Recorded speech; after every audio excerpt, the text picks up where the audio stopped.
Hello everyone and welcome back to some more WARNO League action, and I have to reduce my volume a bit here again, so this should be fine now. And we have some more Division 2 action coming your way, as we now will go into MjBlair versus ThreeSix, as this is one out of two remaining quarterfinals that we still have to cover. The other one, guard Xrams, aka Bottomfeeder versus Tatarboy, coming up afterwards. So crashing through them. And ThreeSix and MjBlair here, playing on some old maps first, then potentially on Stoneware, and playing one side purely packed, one side purely NATO, which should be interesting as well. We have OG 39th guards, which is one of First Airborne, which is on the up and coming. And then 39th currently with the AGL nerf and so on, maybe a bit weaker. And 5th Panzer versus 1st Tankova on Mount River, which should be an interesting one as well. Then 27th versus CLKA on Stoneware. All interesting matchups. Pretty like mid-tier divisions, or not mid-tier, but lower A, higher B-tier divisions here. Nothing out of the super top tier, no 79th round. 2nd Panzer Grenadier got banned, so should be cool games that we have ahead of us here. And we start here with the Black Forest game. And we have one of First coming around here on the left side. Aero Scouts coming around. One of the divisions that got a lot of bans this season and got a lot of play next to it as well. Decently good win rate as well. Hey, Plotny, what do you mean with why so many so fast? And how's my voice? My voice is holding up. I didn't have had as many phone calls or so today.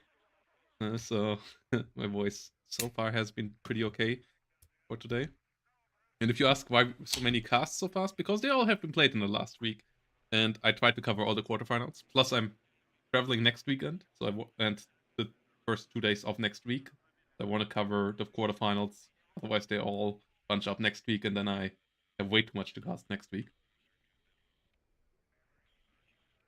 And yep, we have ThreeSix versus MjBlair here going around. Plus I have a bit of free time currently in the afternoon. No, I'm fine. Air Rifled Dragons coming around. I'm really enjoying this. Like, this currently is not really that hard of work. It is fun. Obviously, it's still time consuming and so on, so it's not work, but it's relatively enjoyable work. So don't think I'm gonna burn myself out on WARNO League quarterfinals here. But thanks for being concerned about me. And yeah, on the right side, ThreeSix coming around with the 39th, bringing around the Osas and the Strellas. Osa, one of the key weapons here in this matchup, because of the good helicopters on the other side. So bringing around the best anti-helicopter unit in the game makes sense and will be for sure quite capable. And hey, Punk's not dead. We're gonna come to your games as well this week in the quarterfinals from Division 4. Don't worry, we haven't forgotten about Division 4. I just wanted to bring the divisions as packages. And yeah, Delta here now, moving in the south. We also have Aero Scouts, Quick Fix coming around. Interesting to see that we have so many Aero Scouts instead of just Deltas. This is not the usual kind of way. Like, usually you see a lot of the Deltas, but the Aero Scouts want to go even further. That's why. The OSA in the center likely won't be quite there in time. We have an F-15 in the sky above this as well. Good couple of Humvees, but with so many helicopters that are relatively pricey, each of them costing you 50 points. They got a bit cheaper over time, but they're still relatively pricey. Plus an F-15 and the OHs here. That's a lot of investment into units that actually can't fight on the ground, so the ground units will have to be relatively careful. And Lowright's keyboard is working. I considered it, yeah, but I haven't really followed up on it. So, yeah, went with what we got right now. I mean, I casted solo for years, so I'm relatively fine with casting solo. Arrow Scouts here, holding against the Redka, and Blackhawk moving around, holding up against the Saperi. Like, casting solo is easier than casting with somebody else, just from the flow, plus also the organization between the games, plus time schedule and so on. The casting with somebody is, for longer casts, obviously easier because you can focus a bit more on moving the camera around and don't have to constantly speak, so your voice isn't cracking up. But I'm happy with this. MjBlair can be kind of happy. Like, he got the units where he wanted them to be. Loses a couple of units to the Osa already here, though. And the enemy infantry of ThreeSix actually came maybe more numerous than he hoped. Like, this is quite a lot of force here from ThreeSix going this part of the map. South is completely empty by both sides. And MjBlair wants to keep on with contesting Alpha. Has Aero Rifle Dragon moving in. Quick fix here, pushed back by the Strela. Voyagers have fallen back a bit as well. As the Chinook tries to get in, but it can't go that deep. It's the 13-man Aero Rifles in it, not the ODAs. We have a couple of Aero Engineers going to the Alpha Zone now as well. With reinforcements. Whilst Humvee Delta and the Delta units trying to fight off some infantry here in the center. The MP1PG got killed by the Humvee TOW, so that's a nice one. That's fantastic against infantry, so killing that off is pretty helpful. ThreeSix is not pushing through the north, which is helpful here for MjBlair as well. Whilst we see a hit on the Aero Rifles, and we see it getting killed. It goes down. Crashes into the ground with units still on site. That obviously is a massive loss here. Rashvetka's Berry and Motostrelki BMP both going down here. BTRs under fire. That's the Humvee Delta. Gets a bit more damage on the BTR 60. Forcing it back. Humvee Delta slowly following it up. We have the Delta in the south here. It's engaging the Plamia. 1v1 against the Plamia, it actually might stand a chance. With a Motostrelki next to it. It doesn't, and another Plamia here getting engaged as well. So, the unit does get killed. Chlorid's keyboard is currently dead. Plus, he has a lot of work as well.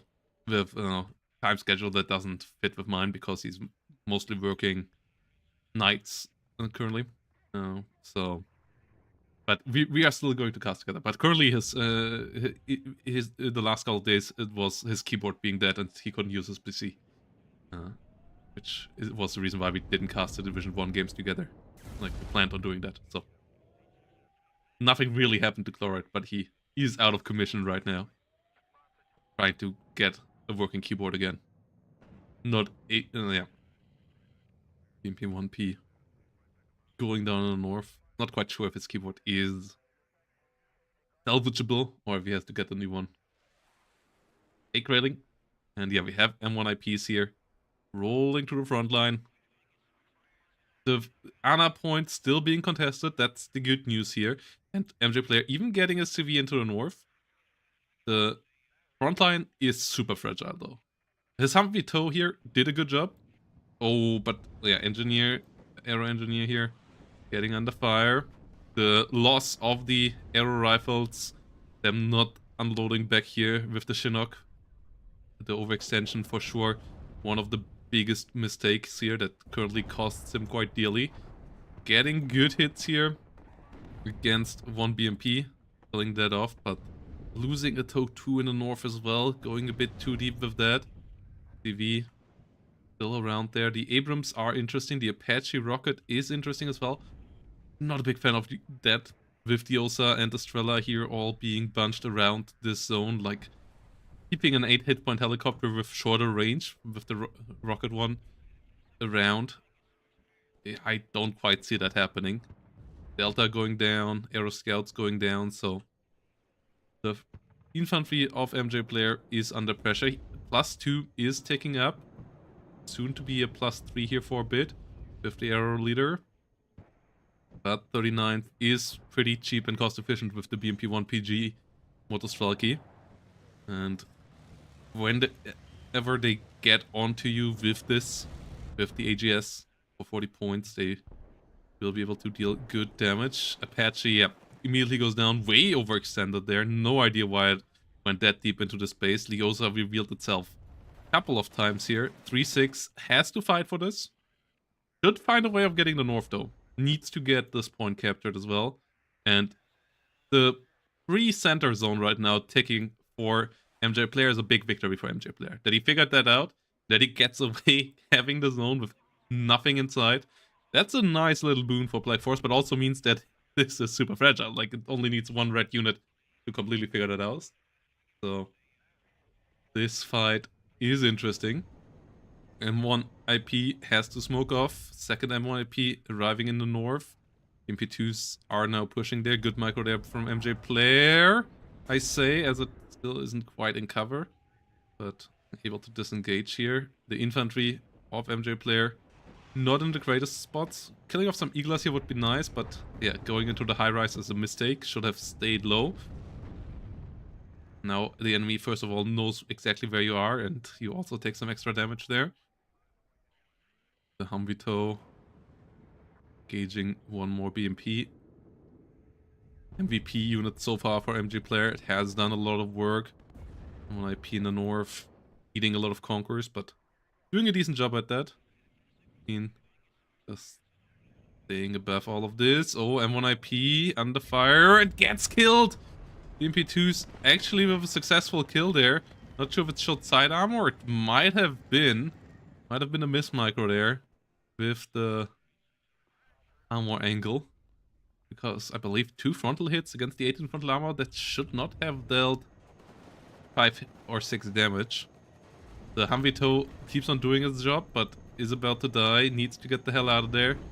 At least the arrow rifles arrived to contest this zone as well. We have reinforcements coming up.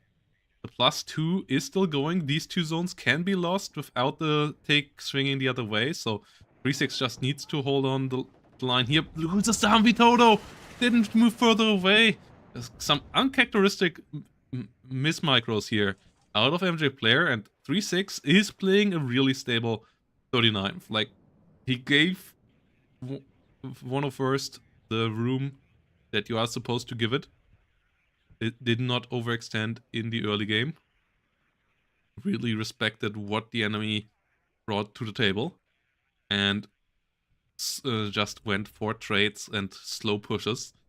Has gotten now the room in the north. That is a job well done. TADBVK up there. The M1 IP needs to get the hell out of there. And with the Humvito and the M1 IP dead in the middle, like, the stopping power here for MjBlair is just not there. So Boris is likely to fall as well. I would argue that MjBlair was the favorite getting into this series, but it seems like he might have to go a bit longer, because this first game here currently is not going his way at all. Pivots trying to move to the front line, going way too far as well. M1 IP in the north goes down. That means no heavy equipment here right now at the map at all. An Apache trying to come in, but against an OSA deck, it's so risky to use Apaches, and we already saw one fail. So let's see if this one can be any different. It has a good amount of Hellfires. It has the Stingers itself, but currently it's only blue units dying. The combined arms of 39th can just be pretty strong when set up, and currently it's just grinding through the lighter infantry division here, bit by bit. The Apache gets some kills. The +1 at least gets MjBlair over the 500 point mark here, but 500 points is not where you want to be when the tick starts stopping, or when the tick starts for the enemy and the one for you is stopping. You want to be more close to 1000 points or slightly ahead of that. Like Forest, you usually don't easily get to 2000 points, but you for sure want to be higher than the current situation here. Chances are, though, that the red team should be able to get the cleanup soon. The Apache, finally a unit that can do a bit of a cleanup here. Apache firing another Hellfire missile. Won't get the kill there. Next BMP2 getting too close. The other one does go down. Apache is empty. Second Apache coming around. There is a decent amount of AA around this. And ThreeSix currently not with the best anti-Apache micro. Like, no smoke here. OH gets shut down though. Osa obviously moving forward, trying to get closer to the Apache. And the Apache getting closer. Has to be real careful there. Osa is in range.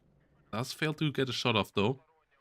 But Pivot does go down on the ground as well. And still no units in here. The zone over here still being besieged. The 13-man squad here with 3 vet is doing a good job holding the line with its 84s. Will deal with the Saperi RPO. But Apache's pushed back out of the zone.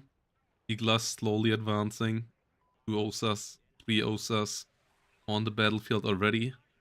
So you need some other units next to the Apache to actually hold on to this. And the Su-24 HE does find the CV here. Will stop the tick. 630 points for our player in blue.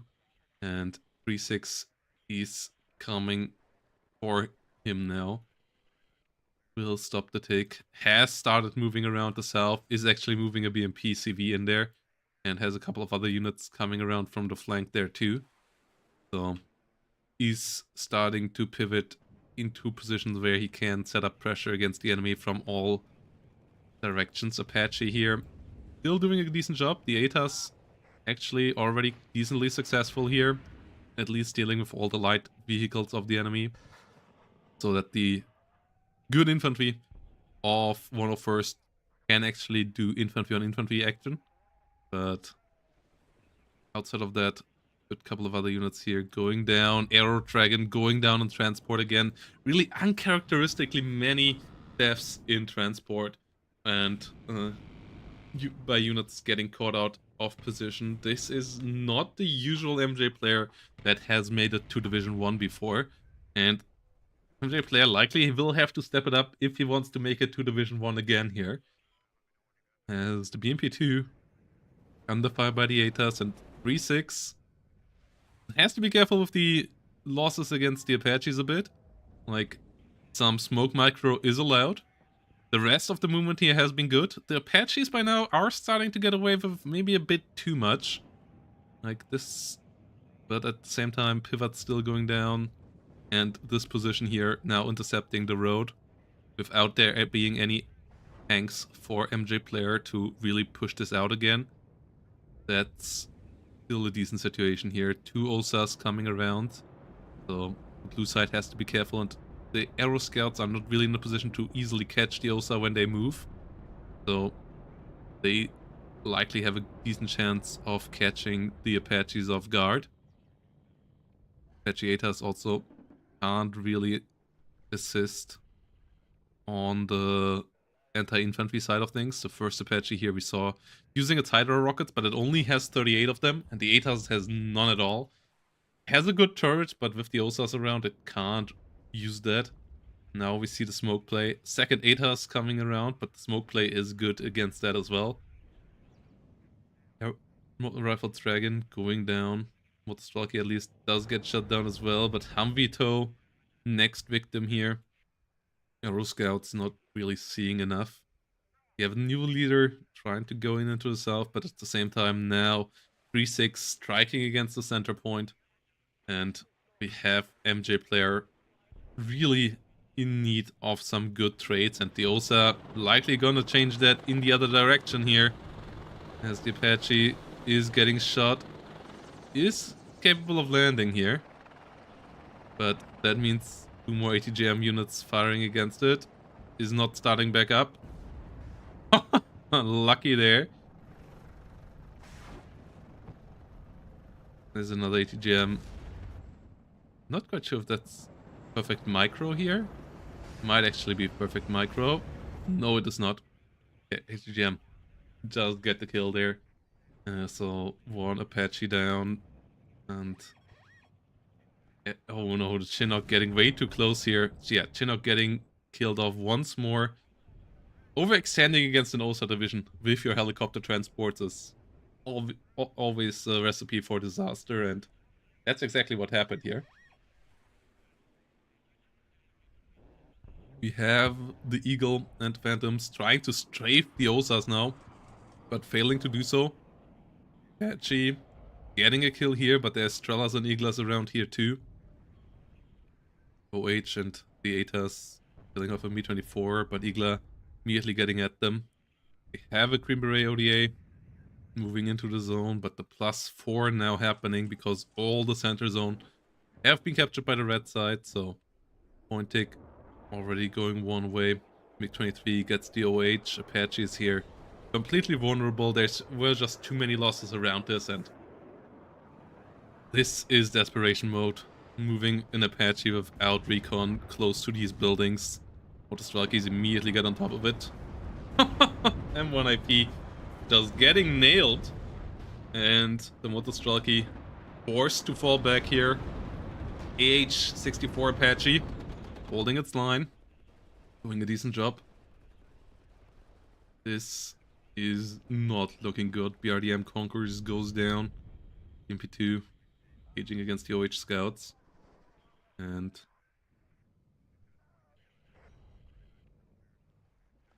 yeah, I will stream Division 4 Quarterfinals, but not today, Tommy. I will cover them most likely Thursday and Friday.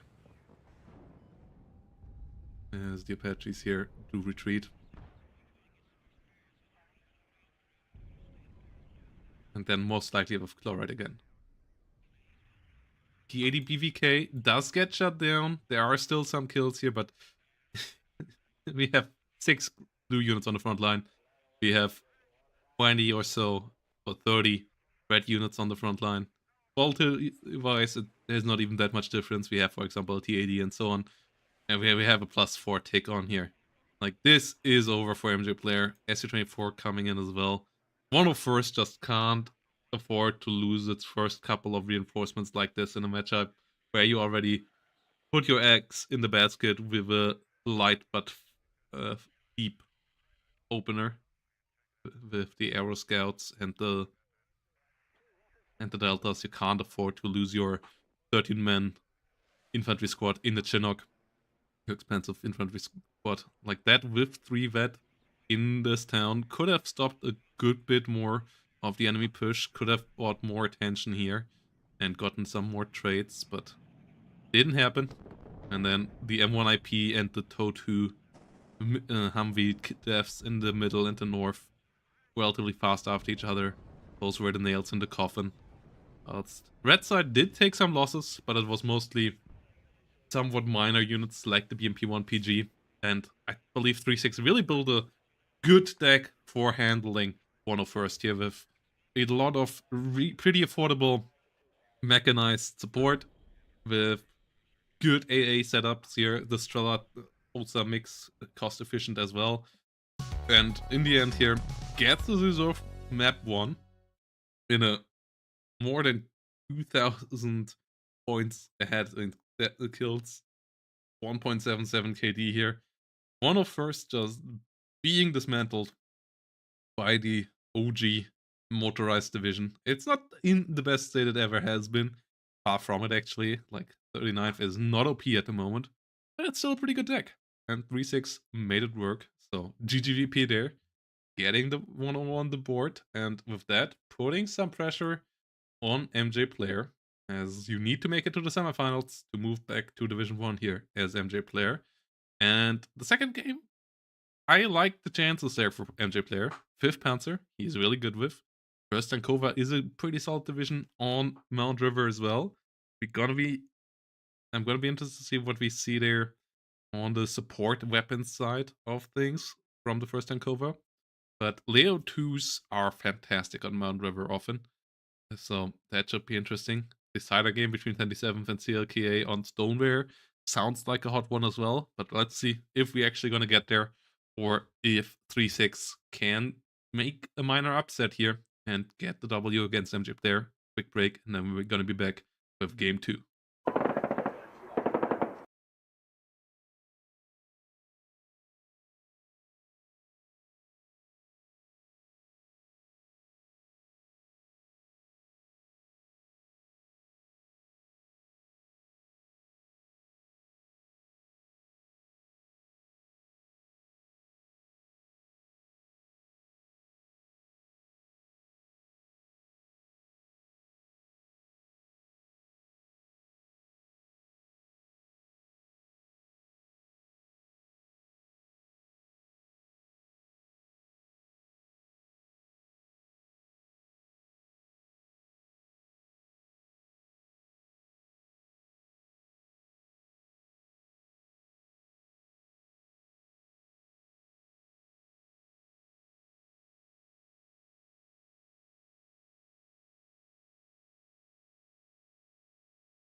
So here we return to game number 2 between MjBlair and ThreeSix, 5th Panzer versus 1st Tankova.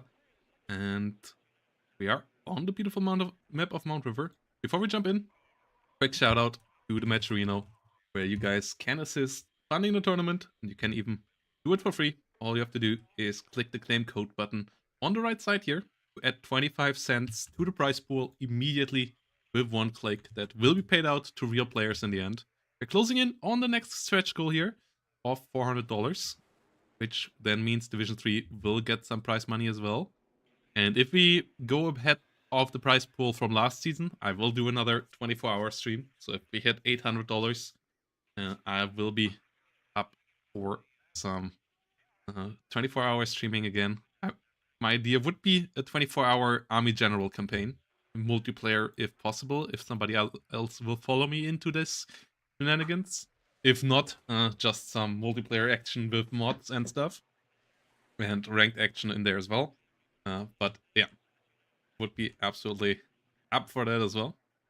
And the stretch goal from last season for the final still stands. I have my Elvis costume ready. It arrived a bit too late for our last season final, but as I promised, I will wear it for the finals this season around. So should be fun as well. Let's get into the action here. And yeah, leave a like on the YouTube video if you want to support the channel there as well. Likes help out a lot. A quick click for you guys as well, but the algorithm loves it. And obviously comments down below when you watch the VOD to let us know that you're there and that you like this stuff and what you would like maybe to see in future seasons, in the casts and so on. Would be great as well. Like feedback and just support, always great. So let's get back into the action here. We have RT as HPZs on the right side. Motto Proshkomnici in BMP2 coming to the front line as well. The only non-Soviet recon BMP2. As the Czechoslovaks got a couple more of them. And the 2143 recon drone. The sexiest of recon drones in my book. Really beautiful paint job on this thing. And yeah, just a nice little rocket here. Checking out what the enemy is doing. And the enemy is doing quite the aggressive action towards Olga, it seems like. Or at least clearing the northern part of Sign. Whilst we have Leo 2A3 and 1A5 moving up with it as well. From the south, a classic, well-positioned Milan 2 here. The MjBlair got deep as well, thanks to their forward deployment. As the SHPZs immediately should disengage out of the building. Doing so right now. Whilst in the south, Jägeraufklärers and Milan 2s coming around. A lot of recon infantry here out of MjBlair.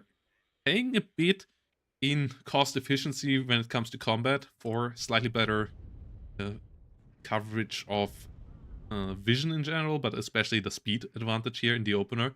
That's why he is in the middle, has defensive units here at Anna, and is aggressive in the north at the same time. Roland 3 moves around with this as well. Plus ThreeSix rotating around the T-72s up north. Would be a relatively close round fight with the Leo 1A5 and the Leo 2A3 to combat the T-72, the T-72M. But Leo 1A5 rotates into the center, trying to get the sign point under control, getting the tick up and going. Iltisfirung moving towards the Anna point, where the pressure from ThreeSix needs to be. ThreeSix needs to figure out that this is where 90% of MjBlair's investment early went, and that with his forces being relatively strong down here, he absolutely can get some pressure on. This might be a bit overextending. Oh, RPG gets the kill with the unit still inside. Catching one Motostrelki, or Motostrelci, with the BMP1. 70 points down the train. Good kill there for the Jägeraufklärers, already repaying for himself. Well, BMP2 goes down to the Milan 2 as well, so strong start to the defense here for MjBlair. Bringing some Zwillinge up for the defense as well. But the northern push is going okay too. Did get an SPW. And Leo 2A3 has a pretty strong position here as well. Could even rotate in from a position where the enemy is just barely out of range to shoot at them. But currently not getting microed up there, as the focus seems to be south. Yeah, micro is down here right now. And it's working out quite nicely as well. Catches the Motostrelci. MP1 pushed back. Zwillinge moving into position to really hold off infantry to protect against any helicopter shenanigans from the red team as well. Whilst more martyrs being brought up. MjBlair now maybe even overcompensating a bit. This might be a bit too much right now south, considering that MjBlair is trying to set a bit more pressure up north, is still probing here. Tinias go down, Jägeraufklärer under attack as well. The Leo 2 is not doing anything and could do a lot, because the recon units, you killed them here as MjBlair. Yeah, finally getting into action. Leo 2A3 and 1A5 engaging at the same time here. Getting some decent damage. And yeah, taking the shot. The Jägeraufklärer is nearly paying with their life for it though.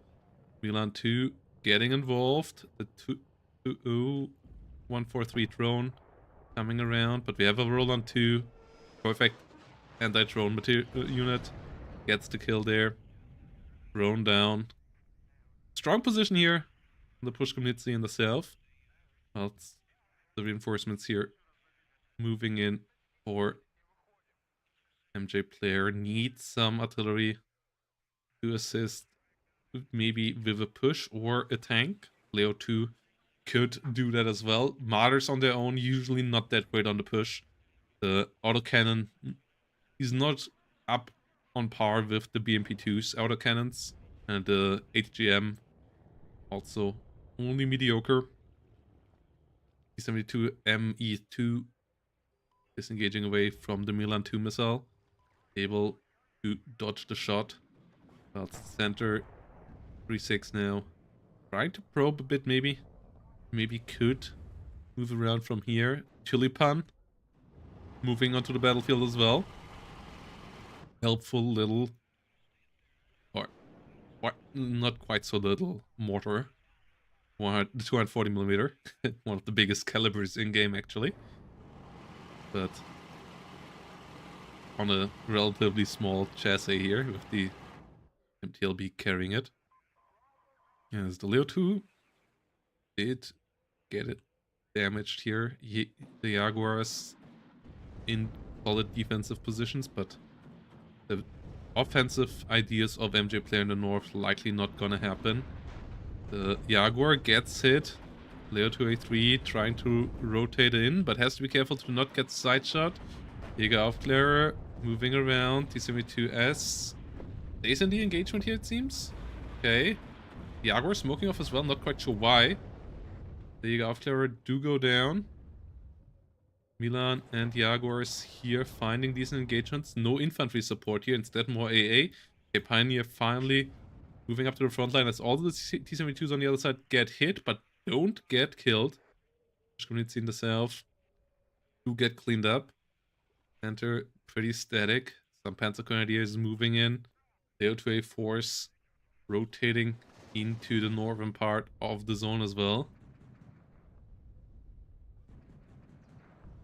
As it looks, A1 pushes back the Motorstraße. This is a pretty stable front line right now. But Tulipan trying to change that and starts to get some decent hits here. Gets the kill onto the Milan 2. Motorstraße being pushed out as well. We have a MiG-23B and Napalm out of every possible MiG-23BNs that you can get into this division. That's an interesting choice. Let's see if that actually can achieve something. Good mix of BMP-1s here. Moving in as well. One of them gets shot down with units still inside. So the defensive work currently for MjBlair is working. Keeps up the +2. 500 points in now. And yeah, as I said, maybe in need of a Leo 2 in the south as well, but the focus seems to be getting Leo 2s in the north, as we have a Leo 2A4C on the front line, 2 Leo 2A3s, the third Leo 2A3 already coming up. So this will outgun the T-72s significantly. Question is just if the infantry around it will be in good enough positions to fought against any potential side shots from RPG-7s, because those obviously can be devastating against the light armor on the side that a T-72 brings around. Tulipan moving around to engage against more Panzer Grenadier infantry here. Marder getting to engage, but as you can see, damage output of the 20mm relatively mediocre. They do get a couple of shots on target here. As the MiG does get shut down in the north, does get its flame bombs chopped. Wu, Leo has to be careful to not get routed, otherwise would have maybe driven straight back through it. But yeah, the MiG-23 here not achieving all that much. Supply trucks on the way already to repair the damaged Leos here.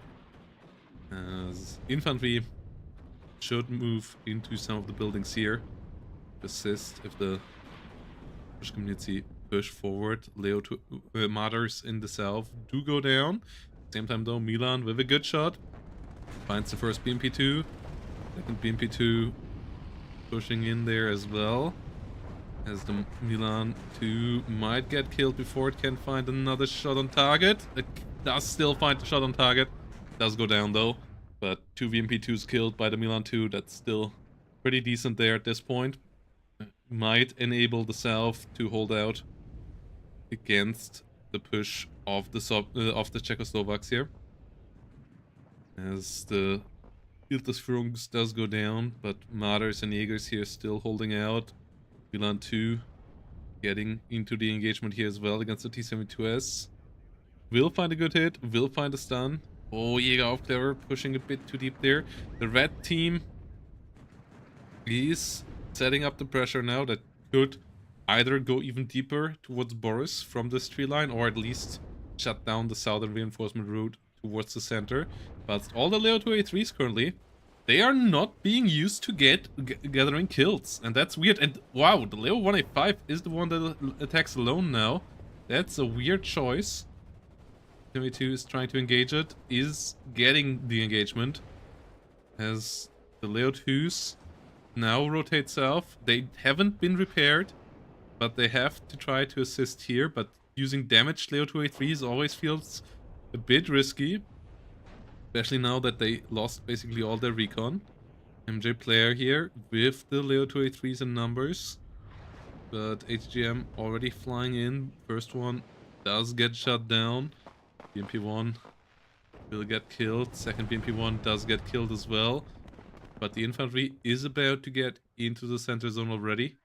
And the flank around Boris is happening as well. Jaguar on the way.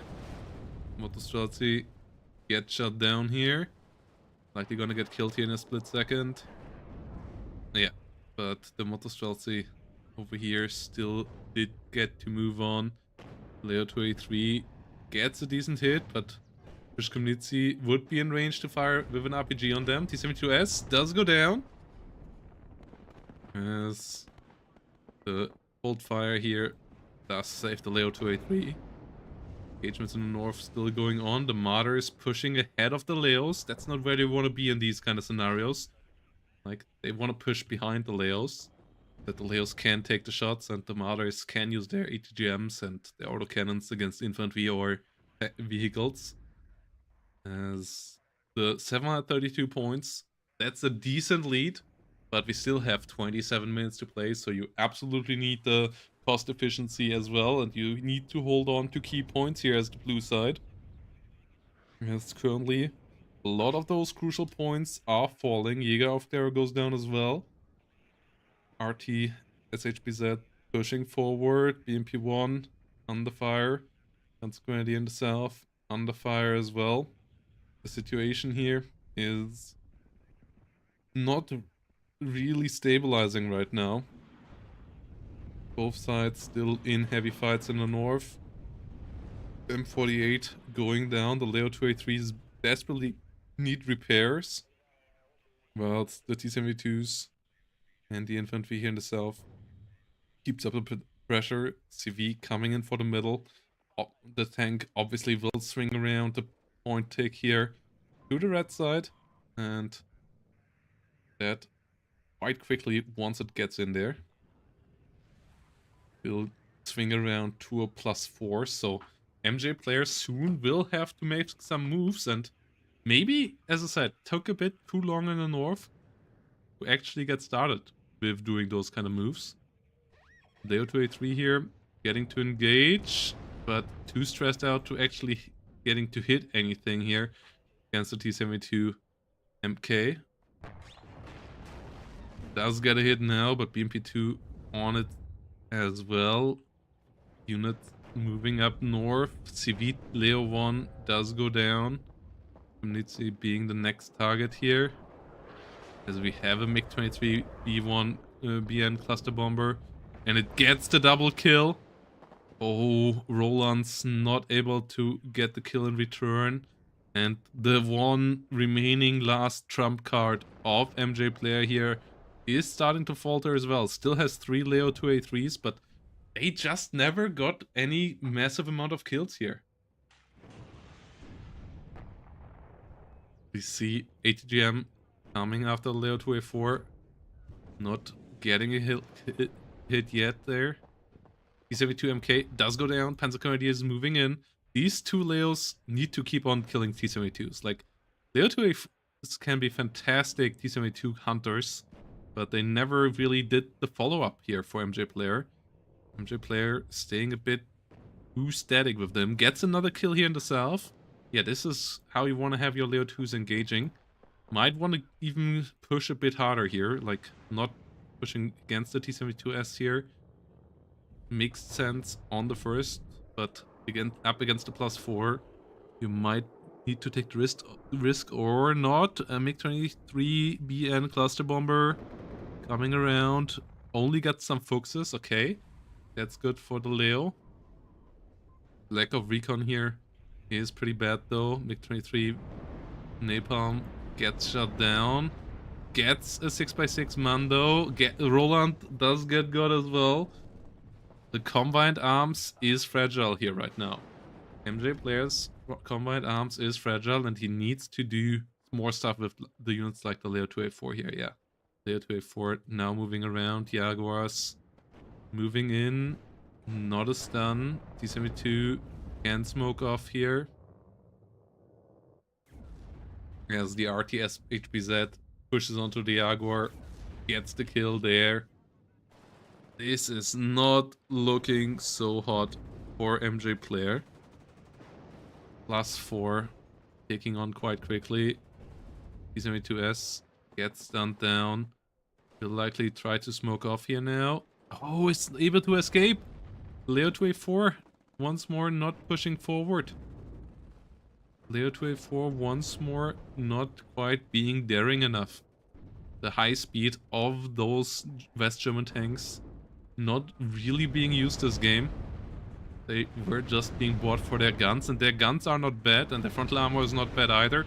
But it's about the package of them, and that's what they pay for as well. So cost efficiency wise, playing them just as a tree-line protection system, like a slightly mobile defensive armored box, that's not the way. NATO HE failing to get a kill here as well. Osas at least don't damage it either. M109, interesting buy here right now when the enemy has a +4 on you. And yeah, the lack of infantry support is a big problem. Leo 2A3s and 2A4s rotating south, trying to clear up, trying to get the center zone back, and that might work. Leo 2A3 leader on the way in there as well. As the Panzer Grenadier get to engage with the RPG, will likely find a kill there against the MP1. Is this the comeback? We have seen stronger comebacks, like point-wise, he's even still ahead with the center. He would stop the take. And Leo 2A4s, we have seen fantastic comebacks just based on the traits that they can enable for you with their quick, fast, and hard-hitting gun that you can rotate around the battlefield with. Roland 2 here in a bit of trouble. Me 2 and Me 24s forcing back the tanks here. And another Roland 3 bites the dust up north. So a situation here a bit lackluster as well, enabling potential MiG-23 runs once more. Marder is pushing forward. The helicopters here being enabled as well. Jaguar does go down in the north as too, so ThreeSix might be able now to rotate around this. Roland 2 does go down as well. Oh no, the kill feed is full of blue units. MjBlair, it looked like he was about to stabilize, but this might have been too many losses here in too short a time. As the MiG-23BN goes after the Marder. At least the Leos can dodge it, but no recon infantry remaining here right now. All the recon infantry has been moved away. All the recon Jägers, all the Fernspeyers have been killed off. And now the Leos, they haven't moved. They haven't assisted their infantry up north, really. The Jäger Aufklärers moved in on their own, and the T-72s got them for free, and now they will have a tough time here engaging. 3 Leo 2A3s, they need to get some value finally. They will find a Yester card, and maybe could find the second one. They, with good movement, could just clean up the whole north here still. Just have to be careful with the Motostreltsy around. But the T-72E and the BMP-1 and the second T-72E, like 3 of them should easily deal with that. Cluster Bomber makes you by 3-6, miss by 3-6 again. Whilst we have Gepards, we have more infantry, some light tanks moving around as well. Looks as recon vehicle.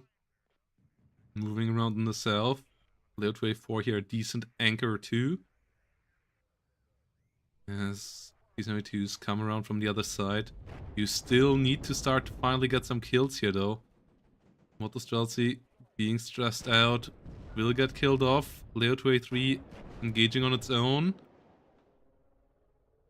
Has the slightly faster rate of fire even when stressed. But does trade up 1-1.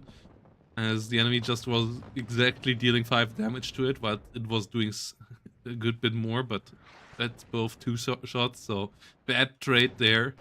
Really bad trade. The MP1 here in the center, T-72s engaging, and the Leos are super stressed out, not capable of holding the line here. Artillery moving around, Marder trying to get behind the BMP1, as the Gepard does get onto the battlefield. Mi-24 under attack. HE Bomber gets rid of the recon, but the tanks are now a problem, and the Leo 2s are all so vulnerable. They are so low, they have to get the hell out of there. The Leo 2A4C maybe from over here helping out by rotating in. Maybe you can outperform the T-72 here with some movement, but more tanks likely going to come around after this. Oh, the T-72 should aim faster. They both aim exactly the same speed, but the kill will go to 3-6 here. And the whole center has been cleared up, Gepard's down, and the units haven't even died. The tanks in the north haven't pushed through. The Leo 2A4 is really not used to their maximum at all here. It's a surprisingly timid use of those heavy tanks, and a really unsuccessful one at that. Maybe a bit too worried about the enemy planes, but that just left to heavy investments just sitting around in the middle of nowhere doing nothing, and really surprising play from MjBlair here. We are used to more decisive action from him. It was at this moment that Nathan knew. He fucked up. As, yeah, the CV will move towards the center here most likely and just finish the game off. But Leo 2A4s and 2A3s once more trying to come in, but they never come in pairs or triplets. Like sometimes in pairs, but never in triplets, where they for sure get the kill on a Leo T-72. Like they never went to the critical mass. Maybe too worried about the enemy cluster bombers to do so. But they also enabled the enemy cluster bombers by not protecting their tanks. Like, it felt like a really timid playstyle from MjBlair here, and that's just not going to work out in this matchup over time. When the enemy is getting away with killing your infantry, as once you run out of recon infantry, things just will get harder. And yeah, decent couple of kills here once more. Leo 2A4 trying to rotate around, but the situation likely already out of hand. As the T-72 now is getting involved as well. M48 actually not engaging the tank here, the second one. That, if that would help out, that maybe could do something here. MiG-21 coming around again. Gepard's not gonna deal enough damage to allow the Roland to get the kill. So situation here now at a plus for Leo 2s finally get another T-72. But they don't get enough of them, and the south has been fully cleared up as well. Like the support equipment just dying too easily for MjBlair. The T-72s constantly engaging and his Leo 2s were not. As we see the Tulipan engaging around the battlefield as well. Pioneer Carl Gustav going down, Leo 2A4C going down to the Tulipan as well. Good usage of those by ThreeSix. Like, ThreeSix played first tank over how you're needing to play it. The first engagement in the south was actually pretty bad. The first engagement in the north wasn't super hot either, but he did keep the line there up and running.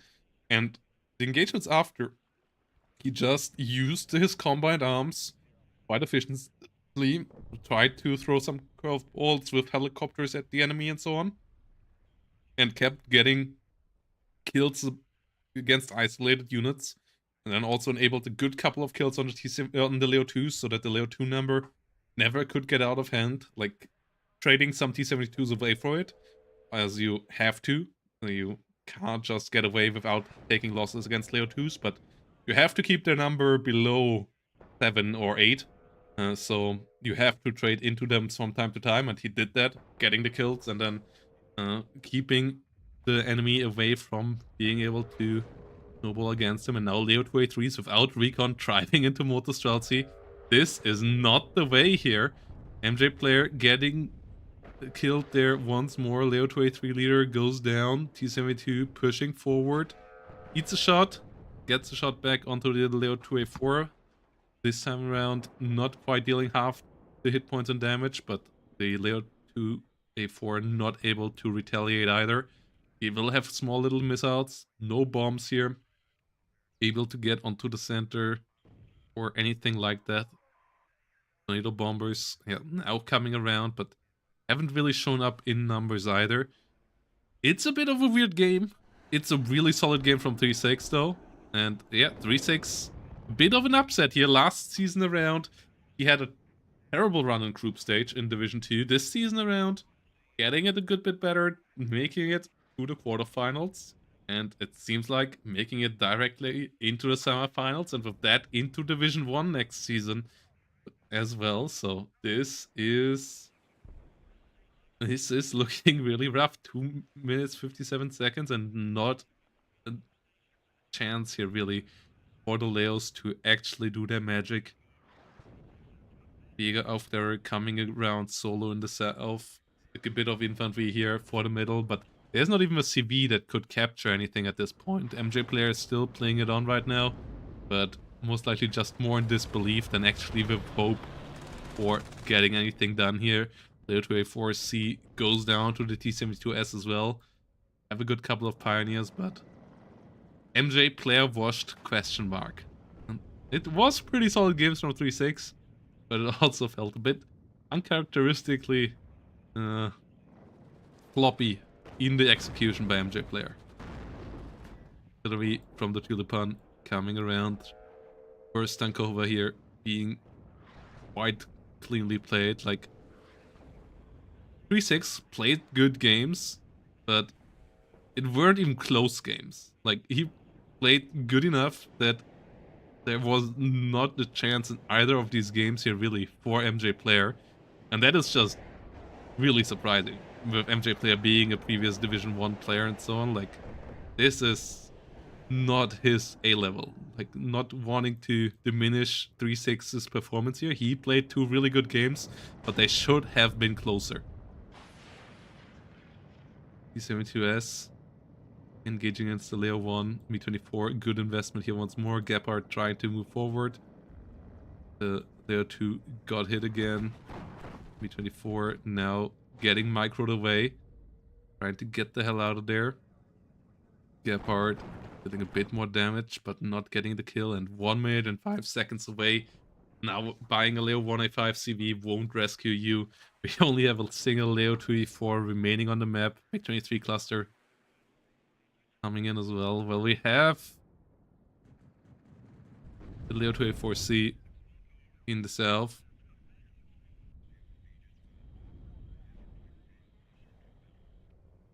Two 143 drone likely gonna get shut down by the Roland there, but It does not really matter in the end here. Say it with Linkin Park's words. In the end, it doesn't even matter what MjBlair tries at this point, because there is no way that he can stop the tick. And even if he would be able to, he would not get the points. So Cluster Bomber here, finishing off the last remaining Leo 2A4. Oh no, not quite. This one here is still at 2 hit points as well. But units are going after it as well. It might even die in the last couple of seconds. And there we go. GGVP. 3-6, moving on to the semifinal. Pretty big upset here. And a really strong performance from 3-6. Clean games out of him from start to finish, setting up good strategies. But oh boy, this was not MjBlair's season. I mean, still making it into the quarterfinals, coming in with a decent group performance, but this was a weird set of games here. And it was pretty different divisions. Like, it was not like he completely mispicked his divisions or anything. So yeah, already coming in out of 3 draws and only 1 win from the group stage. Like, this is not the Division 2 performance that you would expect. Though seeing the group stage here, this was a super tight group. He still made it out there first place. 3-6 here with SBG. SBG not moving on, because Lizek did beat him. But 3-6 here, another kind of upset based on seeding. The second place is beating the first places from the group stage. And with that, 3-6 moving on to the semifinal, where they will meet Pauline Skill. And that means we only have one more quarterfinal for Division 2 remaining. Tatarboy versus Bottomfeeder, aka Guard Extremes. So quick break, guys, and then we're gonna be back with the next series of Division 2 here.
So here we go. Next series of the day.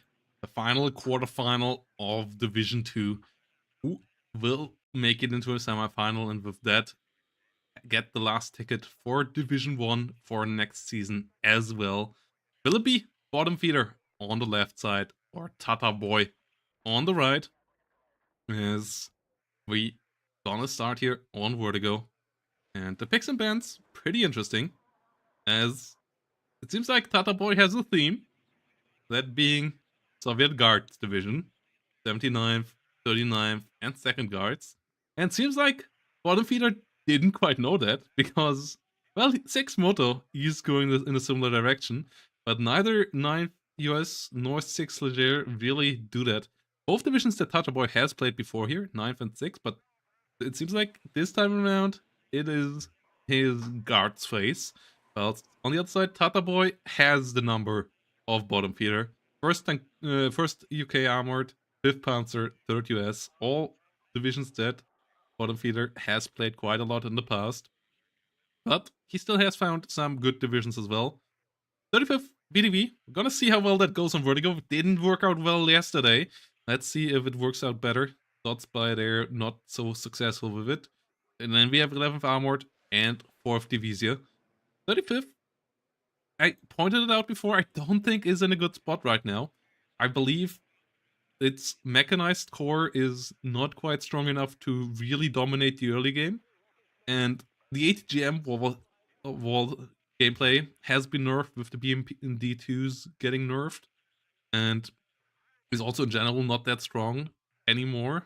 The meta currently is a different one than just a lot of medium tanks going on forward, and that means that the just pure HGM wall gameplay that made 35th so strong isn't as good.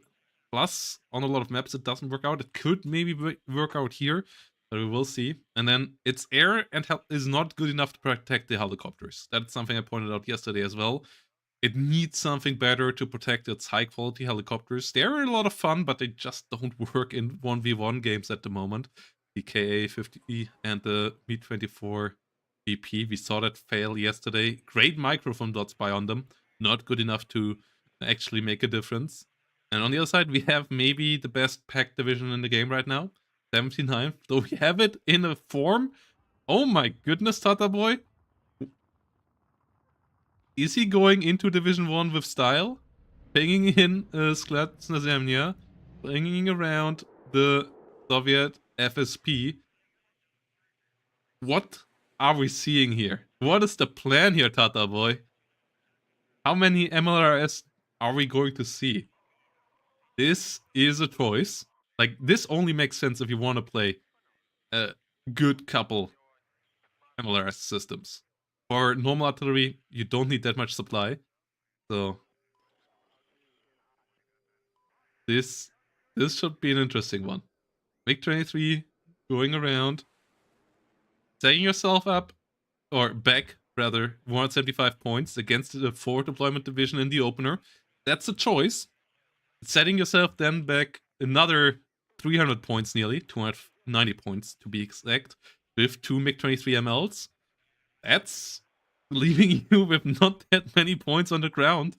So, yeah, the opener of Tatarboy looks absolutely puny compared to the ground forces on the side of Bottomfeeder. But he only wants to get into Boris, and he will get into Boris. Bottomfeeder did rush forward a lot in the north. He's not rushing Boris, which my guess is a mistake. Like, the north, you need to get a foothold as well as an airborne division. But if you can get into this forest here, you can make life for the enemy hell. So if you get this forest and these buildings, and then get a line into this forest here, open for your good infantry and for your ATGM teams and so on, like, this is one of the ways of winning the map early as the left side player. The right side can't do it quite as well with this forest, so they can do a bit of a similar job, but getting into this forest, creating this annoying bottleneck between these areas where vehicles just can't do anything against you, really, when you have an OP Spetsnaz or so in there. Like, that's, I believe, a left-out choice, but obviously you wouldn't expect the enemy to have that much investment into non-frontline units as well, so makes sense. Ratchetka BMP-2 already going down in the north, the SPG-9 UWATSs pushing forward together with AGL UWATSs as well.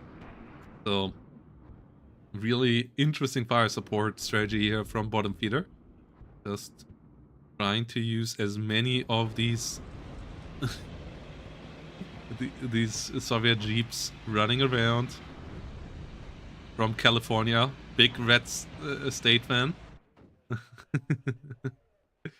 MiG-29 moving around.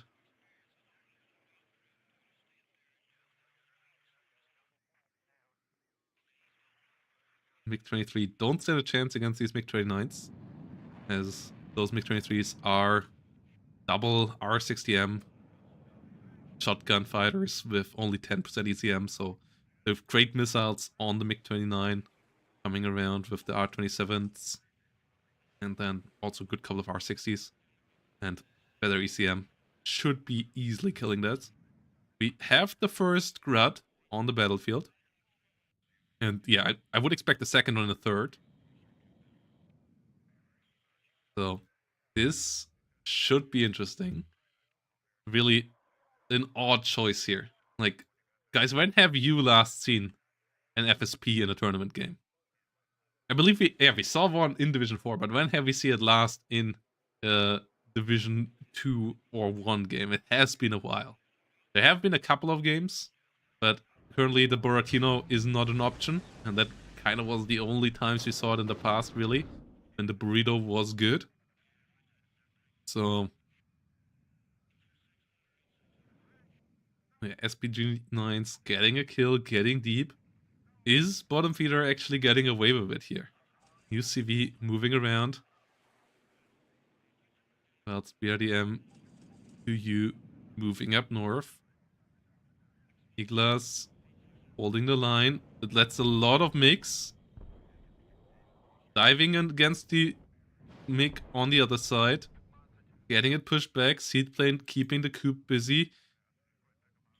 Tatarboy losing the air fight here as well, which might enable the helicopters to come around. Tunguska is a good anti-helicopter AA, but Tatarboy completely boxed into the southern zone here now. The SPG-9's getting real deep. Tatarboy even has to hold the defensive line around here. Isn't even daring to move into the buildings over here with a defensive recon unit anymore. Else we see double Tunguska coming in. MiG-27 RM rocket moving in.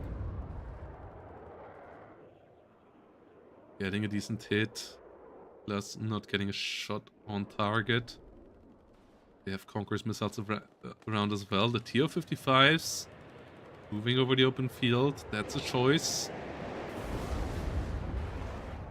Like, I have seen Tatarboy doing a lot of weird plays in the past. This is one of the weirdest. Rear start going down on the other side. TO-55 in trouble. Moving through the forest.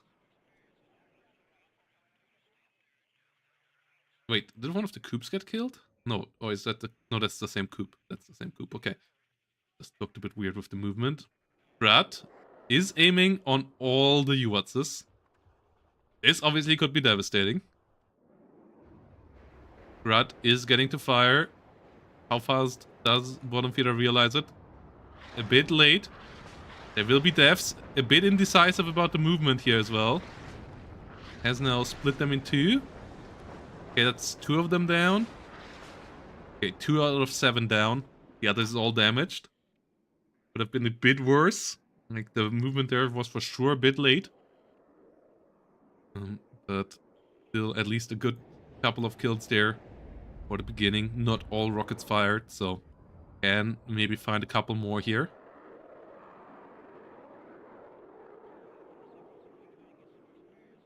Tatarboy running in here.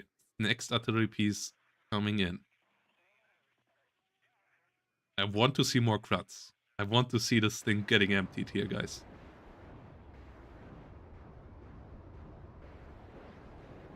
As we see hits, gets them around. I believe they are from the same community, Sequia. I believe they're both active in the Ukrainian WARNO community. Quite a bit. So I'm not quite sure how much they play directly with each other, but they for sure are parts of the same community. Akacia engaging against the Dejan Retretka. They might know more about each other, which leads to these weird choices here. MiG-25 and MiG-29 once more setting up here in the north. Tunguska has its radar-based guns turned off as the MiG-27 goes after the Mi-8.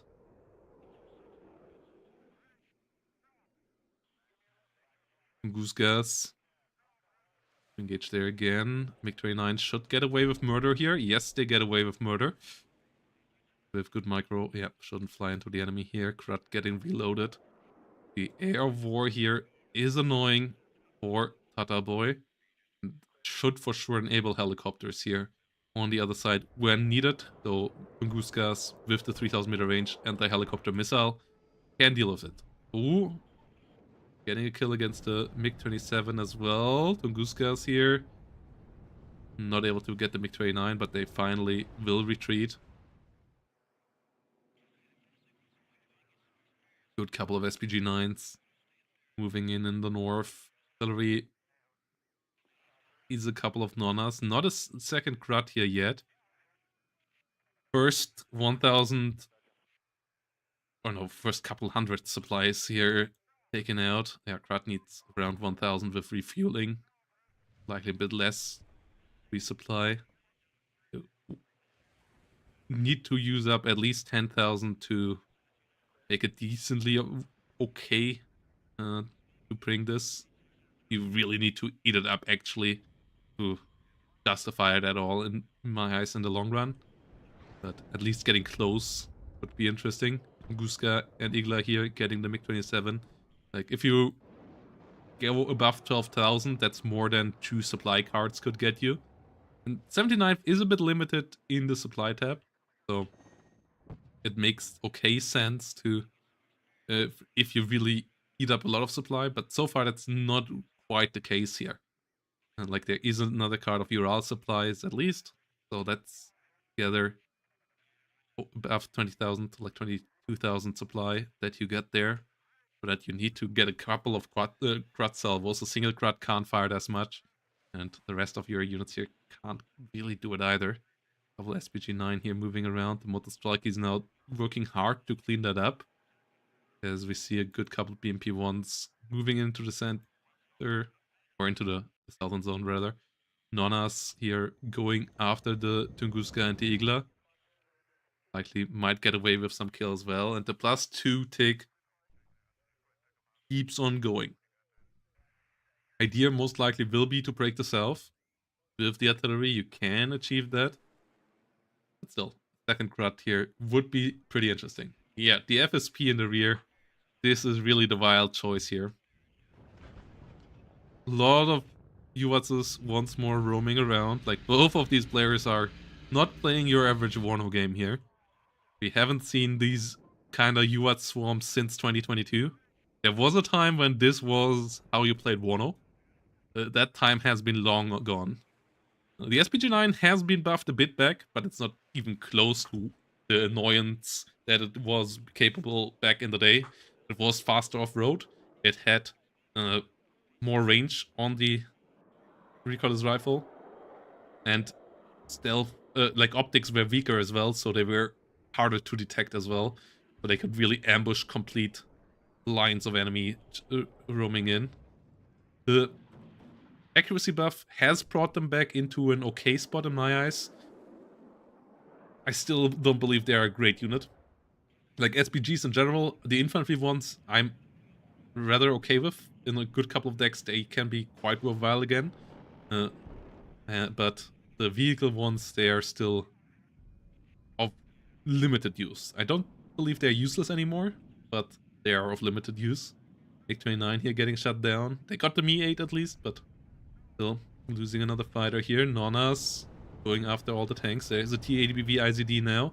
There is a good couple of BMP-1s with infantry inside. Some Gs coming in, more BMP-2s. And Crud hasn't been firing in a while. Like, yeah, the FSP here kind of feels like just styling on your enemy right now, but it doesn't really work out so far.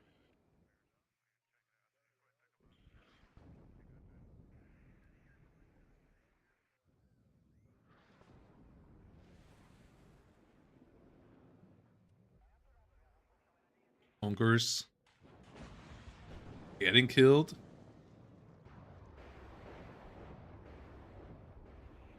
Rat is getting to fire against the Conquerors in the south. And is kind of failing doing its job. Because it's still firing from relatively far away. Not having the best accuracy, so the spread is pretty wide. BMP1's just getting toasted. TO55's just getting toasted. BMD2 holding the line here with decent autocannon fire. Rat now firing into the area of the BMD2s, is dealing better damage here because the concentration of units here is quite high. Plus it's also a bit closer, so it's a bit more accurate. But still no massive damage here. We have an Akula now on the front line. Really strong missiles with the Vickers. And good gun as well. Fast flying missiles, not quite as fast as the Hellfire, but dealing 2 more damage in return. Nonas still trying to get some hits, but the push eventually has to come here now. Tatarboy has to stop the tick. 1000 point lead is not the end of the world just yet, but you obviously have to get around to stop it eventually. We saw what happens if you don't yesterday with SBG. MiG-25 getting pushed back. MiG-27M rotating in, trying to get some hits here. Failing to do so far. Nona's not able to do anything either. But there's still a decent amount of support and ATGM units all around here, so two sides still doesn't have an easy push. Rat firing a couple more rockets. Being annoying. 7.6mm MGs going down on the other side. Realstad does go down in the south as... yeah, Bottomfeeder wants to keep up the tick here for as long as possible, so holding on here and doing some fighting for the point makes good sense. SU-24 still really good. The SU-24s and 79 are busted. And the MiG-27 here failing to get a kill as well. Does get shut down by all the Tunguskas. Pack aircraft not really capable of doing much anymore. The Akula so far not finding any line of sight against the enemy units, and who gets dived upon by the MiG-23. And that's what I'm talking about. Your ground-based AA can't do anything about this. So as soon as your MiG-29s are reloading, your helicopters basically just have to run for cover. Otherwise the enemy can just do this, and with nearly every fighter that's sufficient. So that's really something that keeps 35th VDV out of the really viable divisions in my eyes. It is still an interesting little division, but the map pool is against it. The ticks rates that you can achieve with forward deployment currently aren't that high. And even if you break through deeper, the tick rates aren't that great. So that you can't reach the 2000 points that easily currently on many of the maps.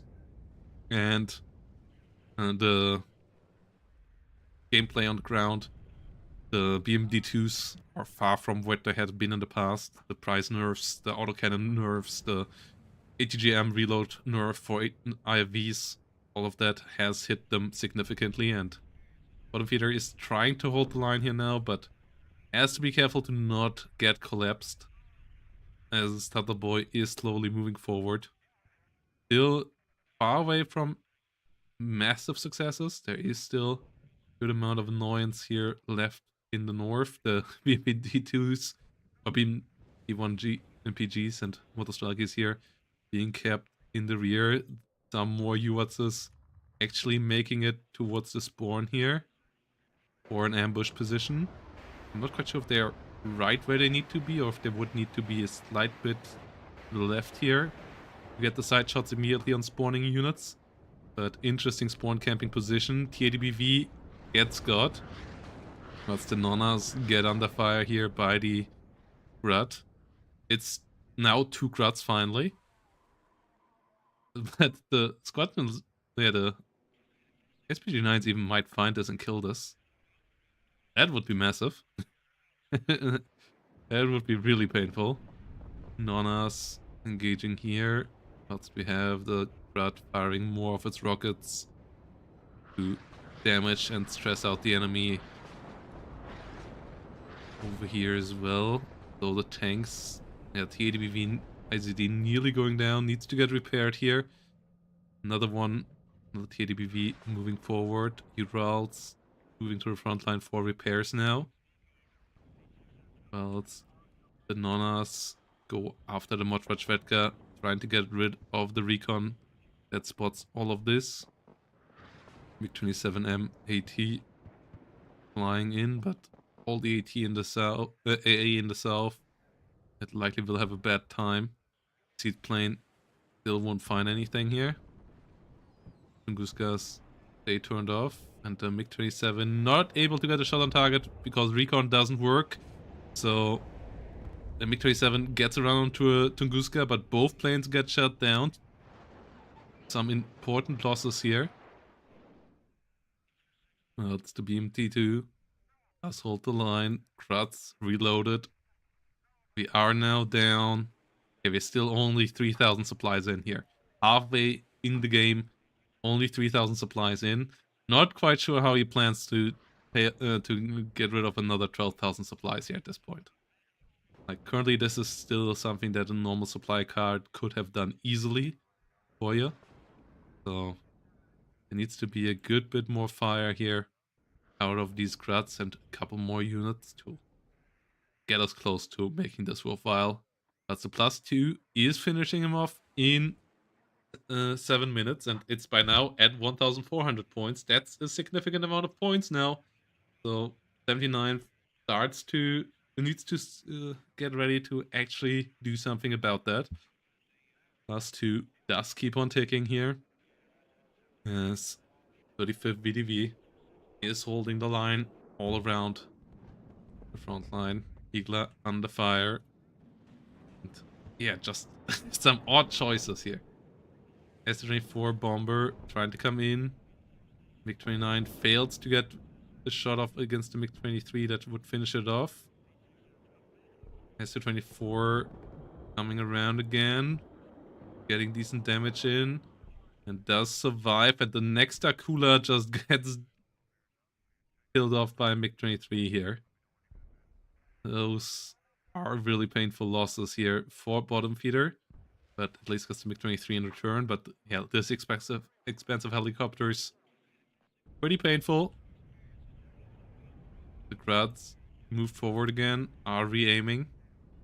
SPG-9s here haven't gotten any kills because nothing spawned in the northern road yet, because currently the full focus here of Tatarboy is in the south.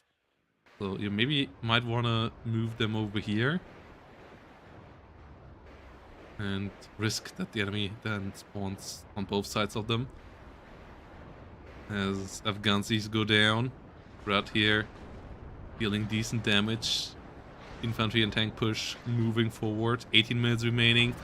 We are at 1,570 points. The bombing runs from the left side haven't really worked out, and by now the ATGM numbers here are a bit more limited for Bottomfeeder as well. The lack of good helicopters is pretty frustrating as well. 1,600 points now for our player in red, and keeps on ticking for now, but there is a BMP-1 KR already on the way. Infantry fighting there as the Mi-8 MTA killed off. Janiki moving in. The Kratz did a bit of damage. Conquerors trying to hold the line. TADBV IZD does stop them though. Does get killed. TADBV moving around as well. No, the CV died. Oh, it's only 4 minutes 25 now. The BMP-1 KR did go down. The Nona's there with good fire. The Janiki in a decent position as well. And a BMP-1 might not make it in time here. This BMP-1 could maybe rotate up, but a BMP-1 from the whole rear might not make it in time. It's a long way here for a relatively slow vehicle. Oh no. 35th VDV might just win it here. And even if blue gets in here, they are about to collapse the south here now. Because 79th in the late game is just a much stronger division. But they might need more than a +4 at that point then as well. So they might have to take then the full map in the last couple of minutes here. So this would still get interesting. But the first big question is, will the BMP1 even make it in time? And wait a minute, what? Okay, one of them is moving, but might actually even get caught by a Conquerors here if that Conquerors is moving into a better position. And it might just not make it. 3 minutes 17. Should be close, as it is a pretty slow vehicle. Rats moving around, having a move out on the BMP. The ADBV ICD goes down as well. We have a lot of BMP2s moving forward. Just completely shredding the enemy here. And the blue side is getting full control over the south. The helicopters pushed back. The Tunguska is way too strong for it. But yeah, the CV only moved from here to here in nearly a minute. And it's only has 2.5 minutes to get all the way. It only has 2.5 minutes. The loss of the CV there may be a bit too costly. Like, Tatarboy is about to fully get back here, but he's about to lose the game just by tick. 2 minutes and 12 seconds, and his BMP1 is just too slow. 75 kilometers on road speed. Slowly moving forward. 2 minutes remaining now.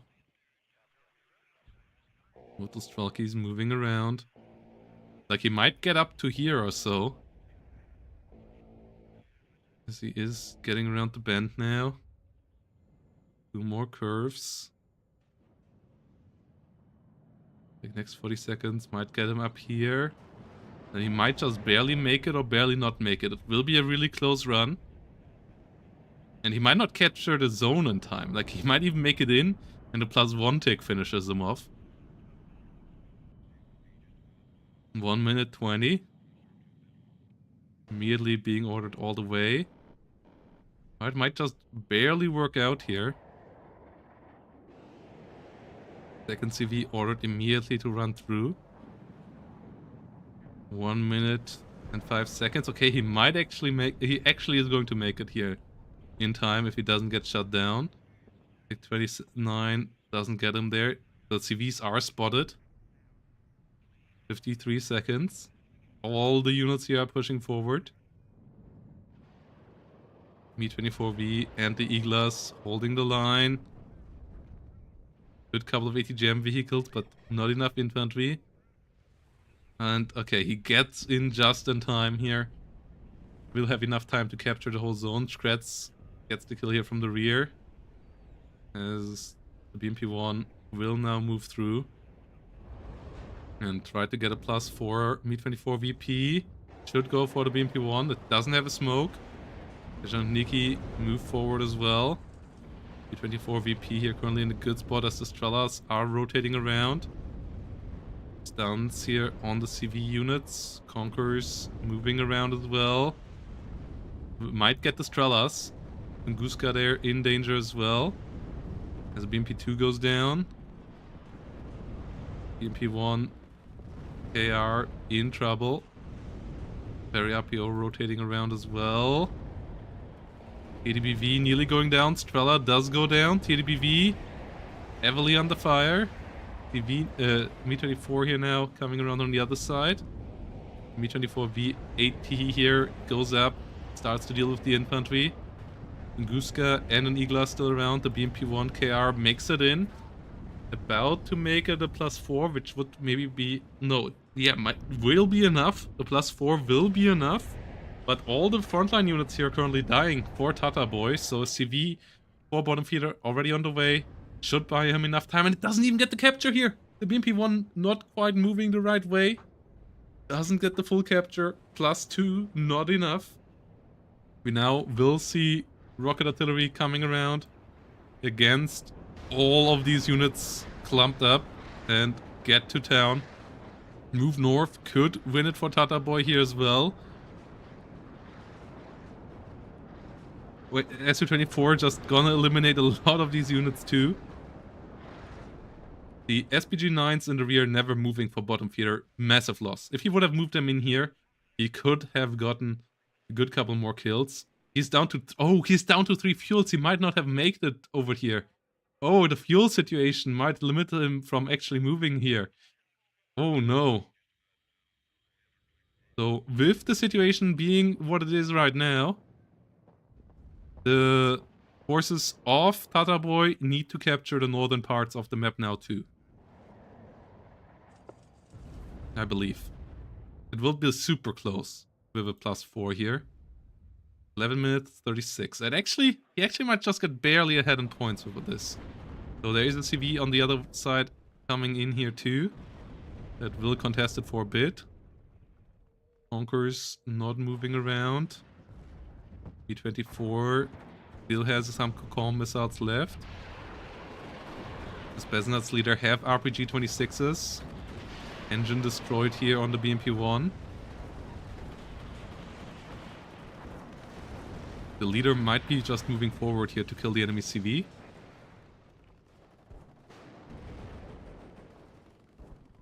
Nikki moving into RPG range. Mi-24 needs a reload. MiG-29 trying to come around for it, but doesn't spot it anymore. Well, no units start moving north here now. And even the reinforcements here to this point go through the south. Yeah, the UATS is not being able to move to deal with the ones and not being able to intercept the southern road. That is unfortunate.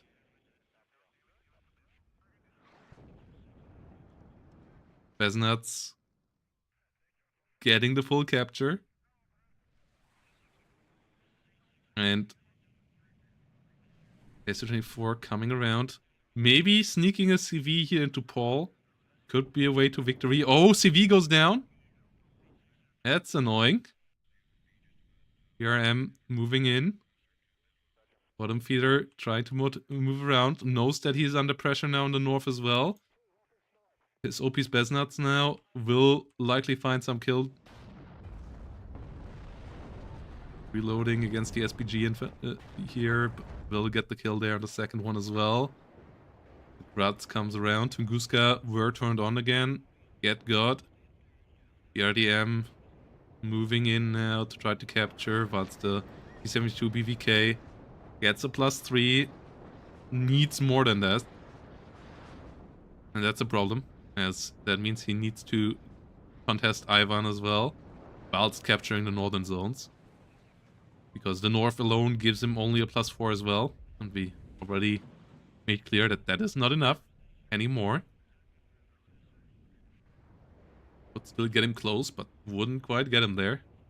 Whilst Bottomfeeder is counter-pushing in the south. The Kratz here now being really annoying, and the Kratz now starting to empty the supply hub now. Yeah, nearly got 10,000 supply out of it, so they finally start to do their role here. But yeah, Tatarboy, this push needs to work out, whilst he needs to keep on control over the north. A +6, and especially a +8, still would do it. So that TDBVK movement right now up north is absolutely key. Well, this BRDM here in the south is really important as well right now. Like +5 would not quite get him there. +6 would get him really close. +8 for sure would get him there still. He's currently going towards a +4.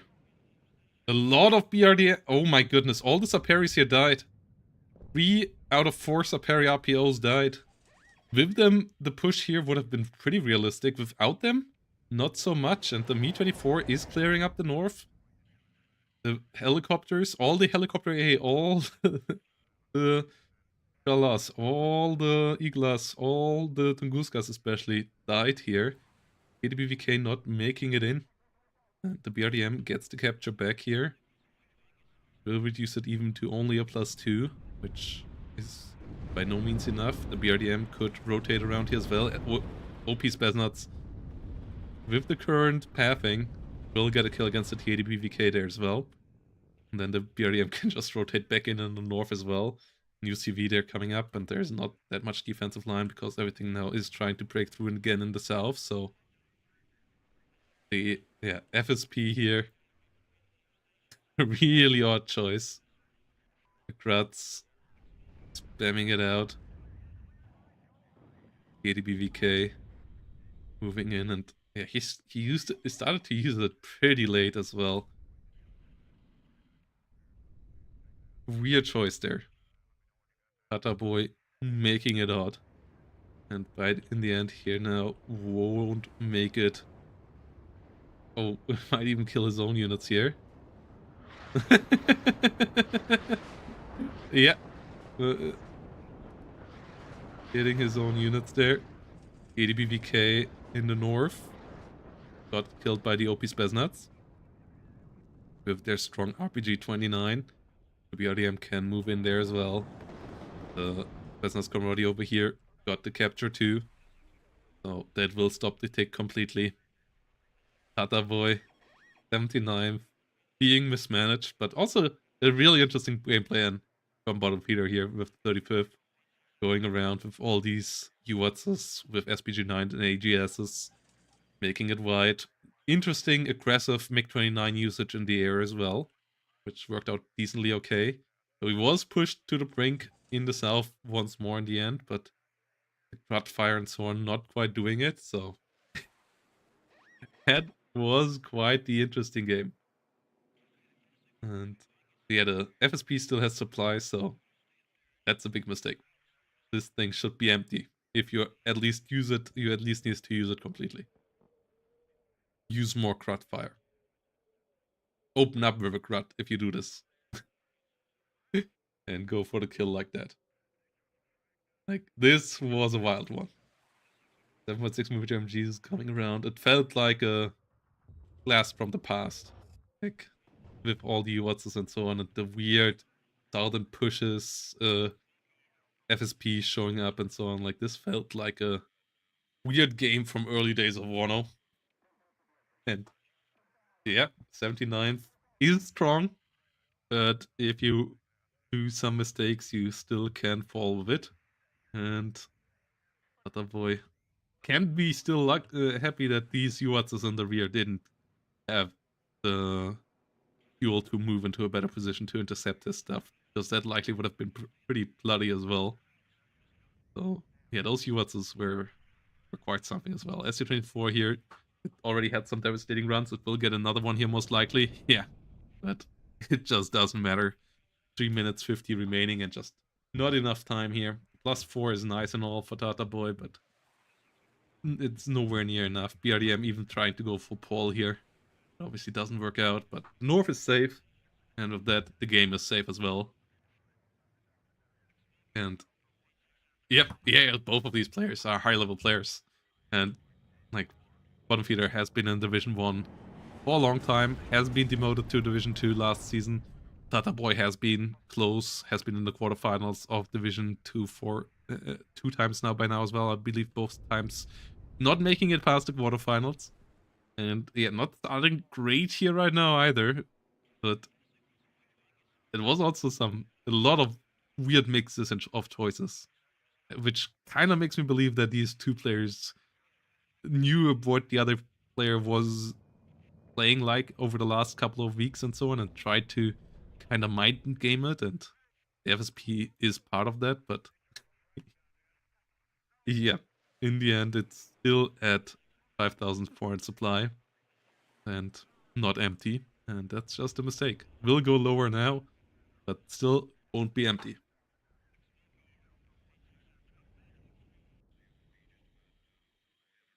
Oh my goodness. There is nothing that can fire upon the BRDM. BRDM could have even made it in there. Oh boy, what a game. Tatarboy ahead in kills in the end, but just that it doesn't matter. Our Bottomfeeder one step closer to returning to Division 1. Let's see if he can do what MjBlair and SBG weren't able to do, the return to Division 1. Or if Tatarboy finally can make it still. Next game will be match ball for Bottomfeeder, as we go on to an interesting matchup as well. As we will move on to Stoneware, 4th Division versus 39 Darts Jalkovi. And yeah, Tatarboy. Let's see if we see another FSP. I don't expect it, but still gonna be a fun one as well. But this time around, Bottomfeeder finally on one of his heavier divisions, and he is really scary with heavy tanks, so Tatarboy better bring his A game there as well. Quick break, and then we're gonna be back. Game number 2.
Here we go. Game number 2.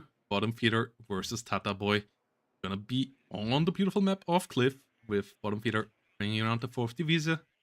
Tatarboy bringing around the 39 guards motorized, which we already saw successfully being deployed earlier today. Let's see if they can do it for Tatarboy as well, bringing him back in the series. Before we jump in though, quick shout out to the Matcherino, where you can assist crowdfunding the tournament. All you have to do is pressing the claim code button to add free money to the prize pool. 25 cents for each click on the claim code button there that get completely added by Matcherino to the prize pool and will be paid out in real life dollaroos in the end. No weird crypto coin or anything like that. Real dollars that they can pay out to the bank account. So help out the tournament here with real dollaroos just by the click. And you can also obviously contribute directly. Next stretch goal is in reach. And also, if you want to help the channel, consider leaving a like, especially on YouTube. Helps out a lot. Leave some comments below the video as well if you watch it as a VOD. And leave some comments in the chat and so on too. Yeah, just show your appreciation. And if you want to help out the channel further, subscriptions and channel memberships go a long way as well. And as those financials from the channel are far away from carrying my life completely, but they make it possible that I can take a couple of hours from my main job to do more WARNO content. And every bit they go up, I might be able to cut those hours a bit shorter and get you more WARNO content. So if you want that, consider leaving a subscription on YouTube or Twitch. Helps out a good bit as well. So with that said, let's get back into Bottomfeeder versus Tatarboy. And yeah, Bottomfeeder now on a division that feels like Bottomfeeder, as Bottomfeeder is known for playing heavier mechanized divisions. A lot of the Ukrainian players actually play similar playstyles to this, like Cheesh and so on. They all play usually the more heavily mechanized divisions and tank divisions. And Tatarboy on the other side, playing the slightly lighter one of the two here, I would argue, even though it has the better IFV with the BMP2s and the BMP1 PGs. But the TADPV is getting outperformed by the Leo 2A4C, and the Leo 2A4B also is getting close there. So having 21 penetration guns on both of them. So gun-wise, they outperform it, and they are faster. You also get the big MR10 guns, which can wreak havoc to any static front as well. And yeah, both sides with relatively mid-tier recon deployment. You get the solid MR13 CV, great autocannon on a light chassis for a cheap price point. The other side, you get recon BMP1 piece with the Modwedge Vetka inside, decent little recon IFV as well. But behind it, we see a good couple of BMP1s. We see Lamias coming around.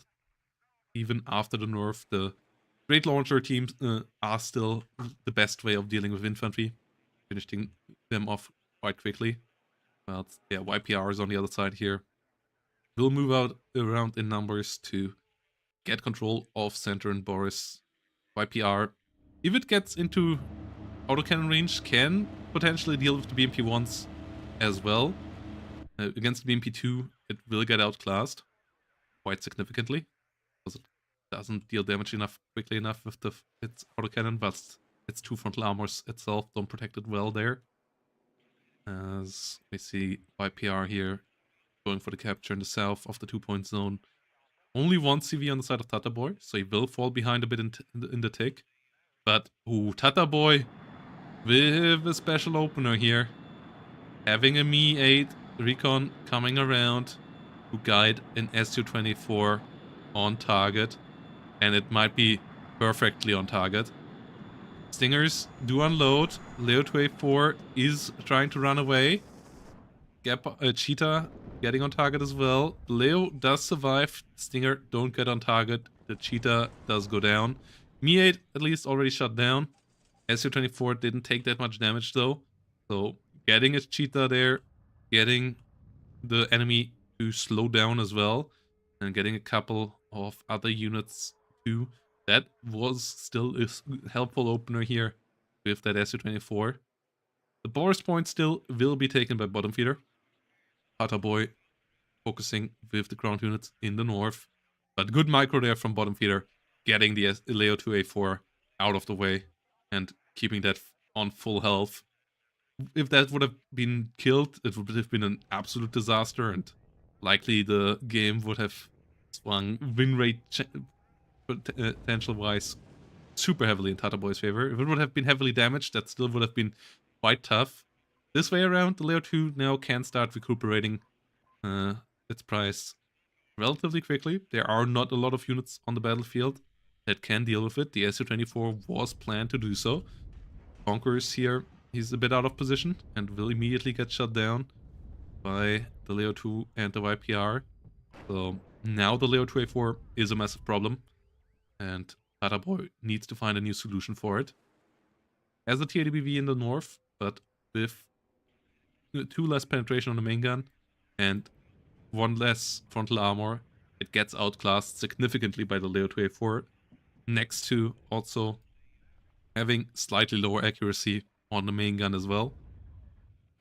As the Leo 2A4C here moving around. Interesting, 0 vet Leo 2A4.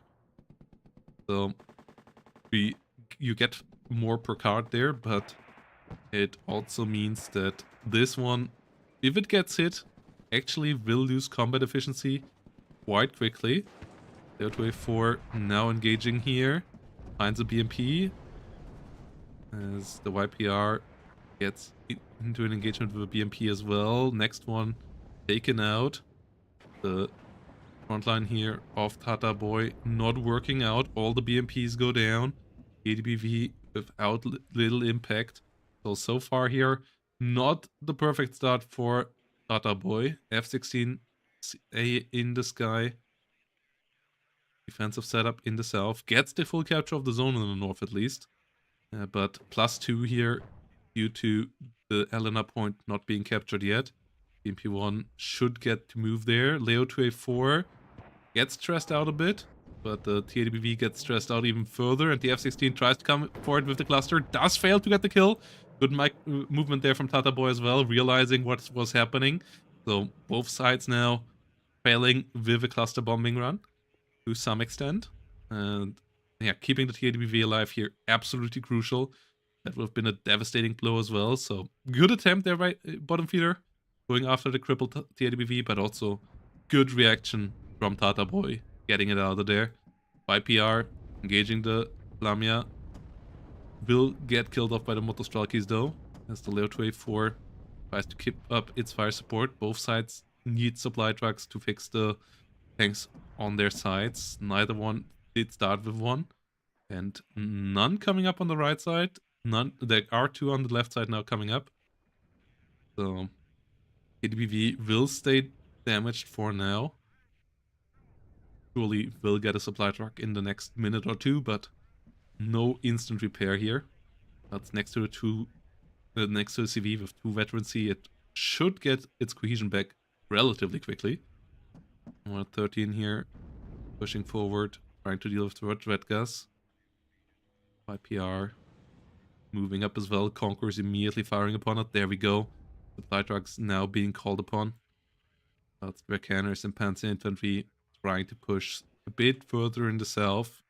Good couple more ATGMs coming out for the blue side, as this is something that you need to set up with the 4th Division. You don't have any ATGMs on your YPRs. You have terrible damage output on a lot of your infantry. The Carl-Gustav is still a decent AT, but a lot of your infantry, well, the Panzer Infantry actually, yeah, comes with decent AT. But the lack of cheaper ATGMs and a lot of Milans also, meaning that you have to be careful to keep enough high AT around, like these TOW 2 launchers, to be able to keep the TADBV back, even if your Leo 2 dies. Because what often happens with 4th Division player is they play relatively aggressive with their Leo 2s, they get a couple of successes, but then they lose them in a single engagement, and then they don't have anything to deal with the enemy tanks and armored vehicles in general, because they don't have any cheap ATGMs around in numbers, and then the enemy just picks apart their infantry and their YPRs from a safer distance and just finishes them off. So getting a couple of ATGMs for a picket line here to prevent such a scenario, that's a good choice. Panzer Infantry going around down in a good couple places here. YPRs pushing a bit too close as well. Plumachiki just barely out of range there. Now the YPR does go down though. Not the best usage of those autocannons here right now. For sure, a couple too many of them going down. That's the F-16 cluster. Could maybe be used somewhere as well. Big dust stop now that Elena has been captured. As the YPR over here engages the BRM. BRM smoking off, nearly going down. Let's have a Mi-24P rotating up north as well.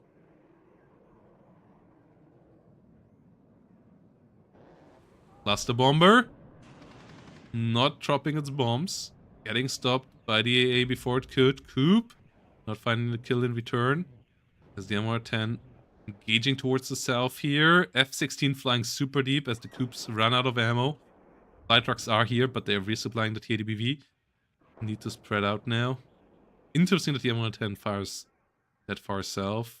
Should now consider assisting up north here against the Coop position. Against the TAD position. M110, that's one of the main ways that you can swing around the mid and late game as 4th Divisa. Those heavy artillery pieces really can wreak havoc to the town and any position where you know that the enemy has to be stationary in. But so can the Su-24 cluster. And the Leo trying to disengage. Might be able to do so again. Yeah, good dodge there.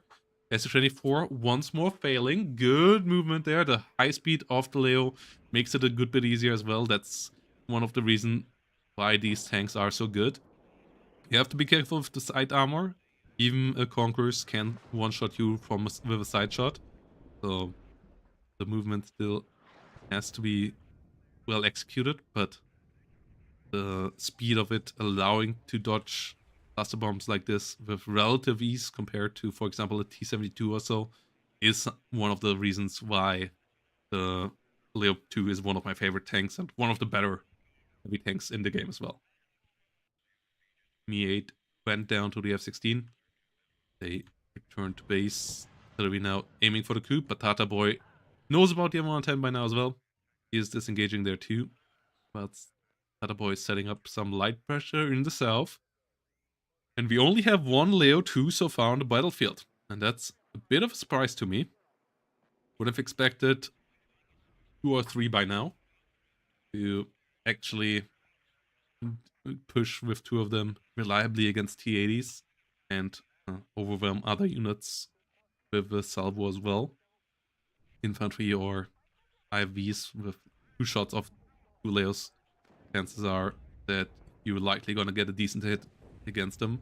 The canners getting some BTR 60s killed. BRM1 gets killed by the second MR10. No, it was still the first one. Looked like it was coming from further back. Okay, as we have more YPRs moving in. Akatsi on the other side, failing to hit the KCT Vercanners. They keep on sneaking forward once the Vercanners in the south go down. F-16 moving around, but with 2 Coops. Should not do so. Will get pushed back. One of the Coops at least is still empty. The other one fails to hit again. So that at least cost a bit of supply as well. Each Coop shot being 100 supplies, so Ural here can only rearm 10 missiles for them. Obviously is rearming other things as well. Modvedvedka goes down. Infantry push here in the north is working okay for Bottomfeeder. Should just finally move the CV in here already. I believe that's just a misclick. That this is not quite in, as that would give him the take. Yeah, there we go. Andres on the fire. Getting him the +1, but Tatarboy coming in with enough pressure in the south that this push might neutralize the southern zone as well. So 2 getting into position. Still no more Leos. Artillery aiming for the coup. F-16A going for another Mi-8. Coup number 2 still not getting reloaded. The Urals here not quite at the right spot, so only the first coup shooting. And it fails to hit once more. Has 1 level of veterancy even. Is now under fire by the MR10. Which does fail to hit it, so that's fortunate there. Lack of recon unit to actually give it accurate shot. The recon unit improving the accuracy of the artillery would have been big. But Leo 2A4C finally rotates around towards the center of the map. +1 does continue, getting closer to 600 points lead now. The Acacia is not really finding the targets here. Counter battery trying to get around. Or, wait, what? No. They're re-aiming here towards the T-80s. Fails to hit anything there either. As Bottomfeeder's trades lately are really getting him back into the game. The YPR losses have set him back a bit, but lately the infantry trades are really good. 30mm grenade launcher being the latest victim here. And he has gotten a decent amount of units towards the front line as well. F-16A getting a good kill there. Forced back to fall back. And will get out of the zone here. Coop moving forward. The MP1 PG going down. Southern forces here still holding the line. The Panzer Infantry and the Dress get of the TOW 2. Still looking quite solid. MP1 CV trying to move in. The TADBVs lately not really active. They could have done a lot with only one Leo 2 on the battlefield, but they have not done anything really. But the Leo 2A4C gets shot into the side. Oh, just before the enemy unit got killed here. It does get the kill, the Storm S with the side shot. Exactly side shot killing the Leo 2A4.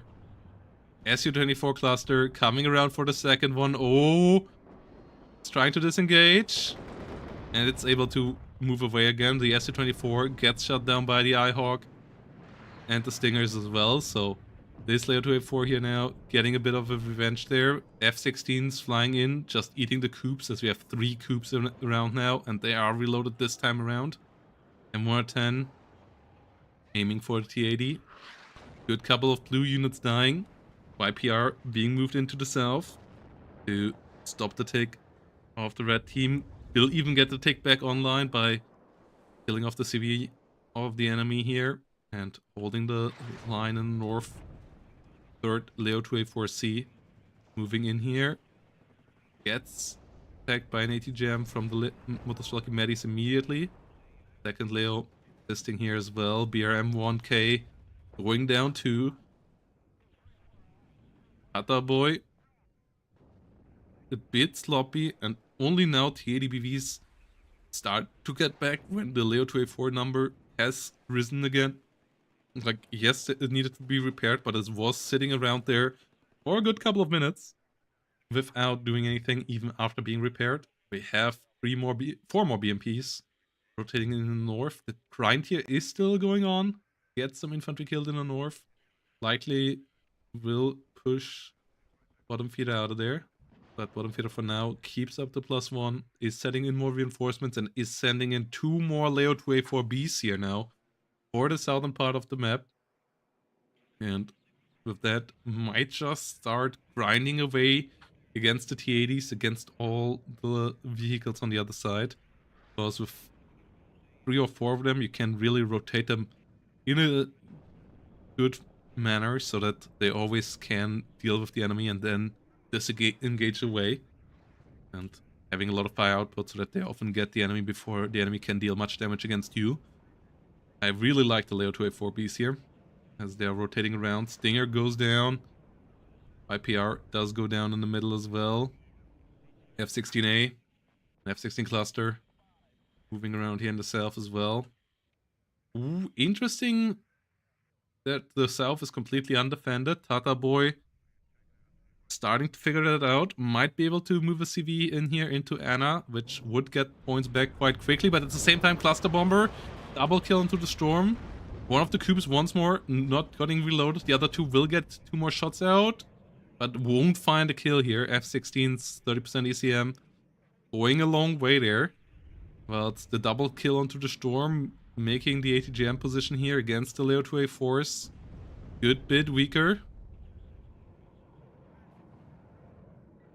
Did one of the Leo 2A4s go down again? There is a C up here. There's 2 Bs. Couple of the YPRs going down. Yeah, Leo 2A4C did overextend again. Okay. So, not quite as much firepower here against this. M110 aiming for the coops. Won't quite find them. Well, the YPR Aging here in the north. Tries to hold on to this position for the CV. Tries to keep it as a +1. Motostrelki trying to push over the open field. Layer 2 on its own there. Good enough.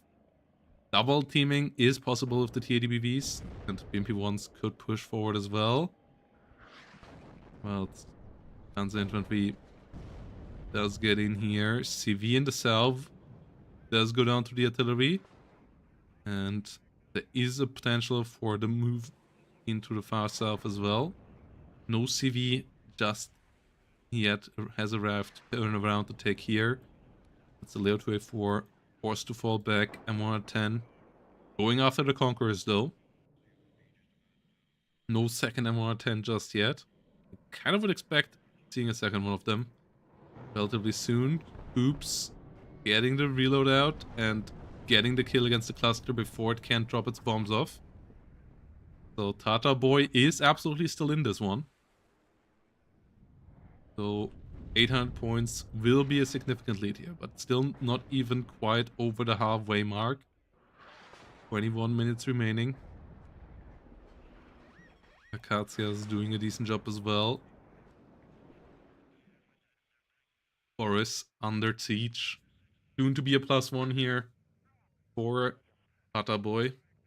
And yeah, this is a really interesting opportunity. Shvedka could rotate around here maybe as well. Seems like Tatarboy hasn't even quite realized what is happening down here. Otherwise, I believe this BMP-1 KR already would have been in there. Katsia going after the Leo 2A4C with 0 vet. It can get stressed out. Conquers moving forward, and the T80s could just go for it here now, potentially. Oh, another side shot from a Storm. The Storm becoming the MVP here. Getting another side shot with its super fast calm missile.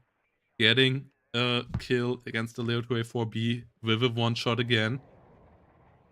Couple of units moving forward here. Leo 2A4B this time not getting hit, but losing another important Leo 2A4 there. Really painful. M110s trying to retaliate now. Northern M110 needs to find some victims as well. But yeah, those Storms, they just going to town. M110 is getting on target against it. Storm isn't moving, so it's likely gonna die. Meanwhile, YPRs in the north get hit by Medis, 2 of them going down. The Storm did went down in the end, but it did get its worth out of the enemy already. That one kill repaying for it more than twice, so really solid situation there. The BMP-1 KR figuring out the southern part of this as well, that there is absolutely nothing. Motostrelki 22 pushing forward. Whilst both of the center zones are kept nicely in red. The BMP is going the long way around. That makes sense. You don't want to get sniped by accident from the center here. And the Rashvedka and the Motostrelki also kind of make sure that this is safe. It's not even moving further yet. Okay. Beacon is trying to confirm the emptiness of the zone. That's another Layer 2A4. Tries to get around.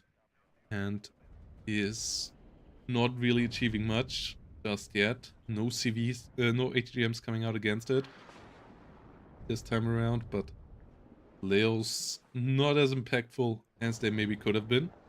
ADBV engaging against all the Panzer Infantry here, whilst we see blue unit, the CV units getting into both the central zones. P1 not rotating in just yet.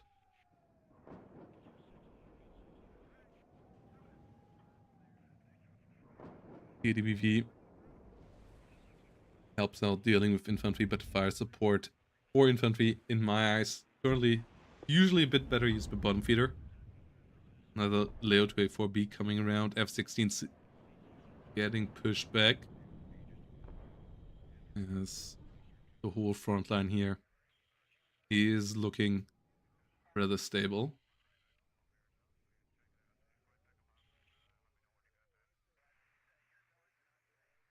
Stinger team moving into the center as well, not even having a single recon unit here. Really, somewhat of a blunder by Bottomfeeder, as this is a relatively common move, and yeah, it might hit real big.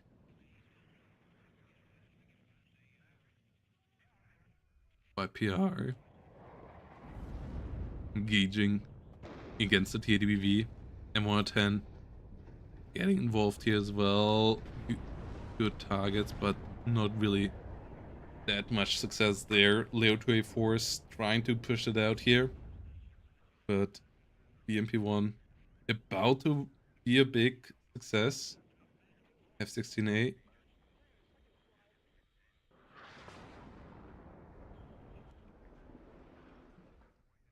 F116A cluster.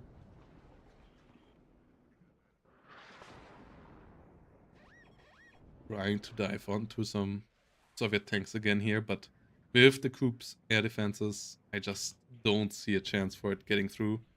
The cannon is sitting in a decent spot up north.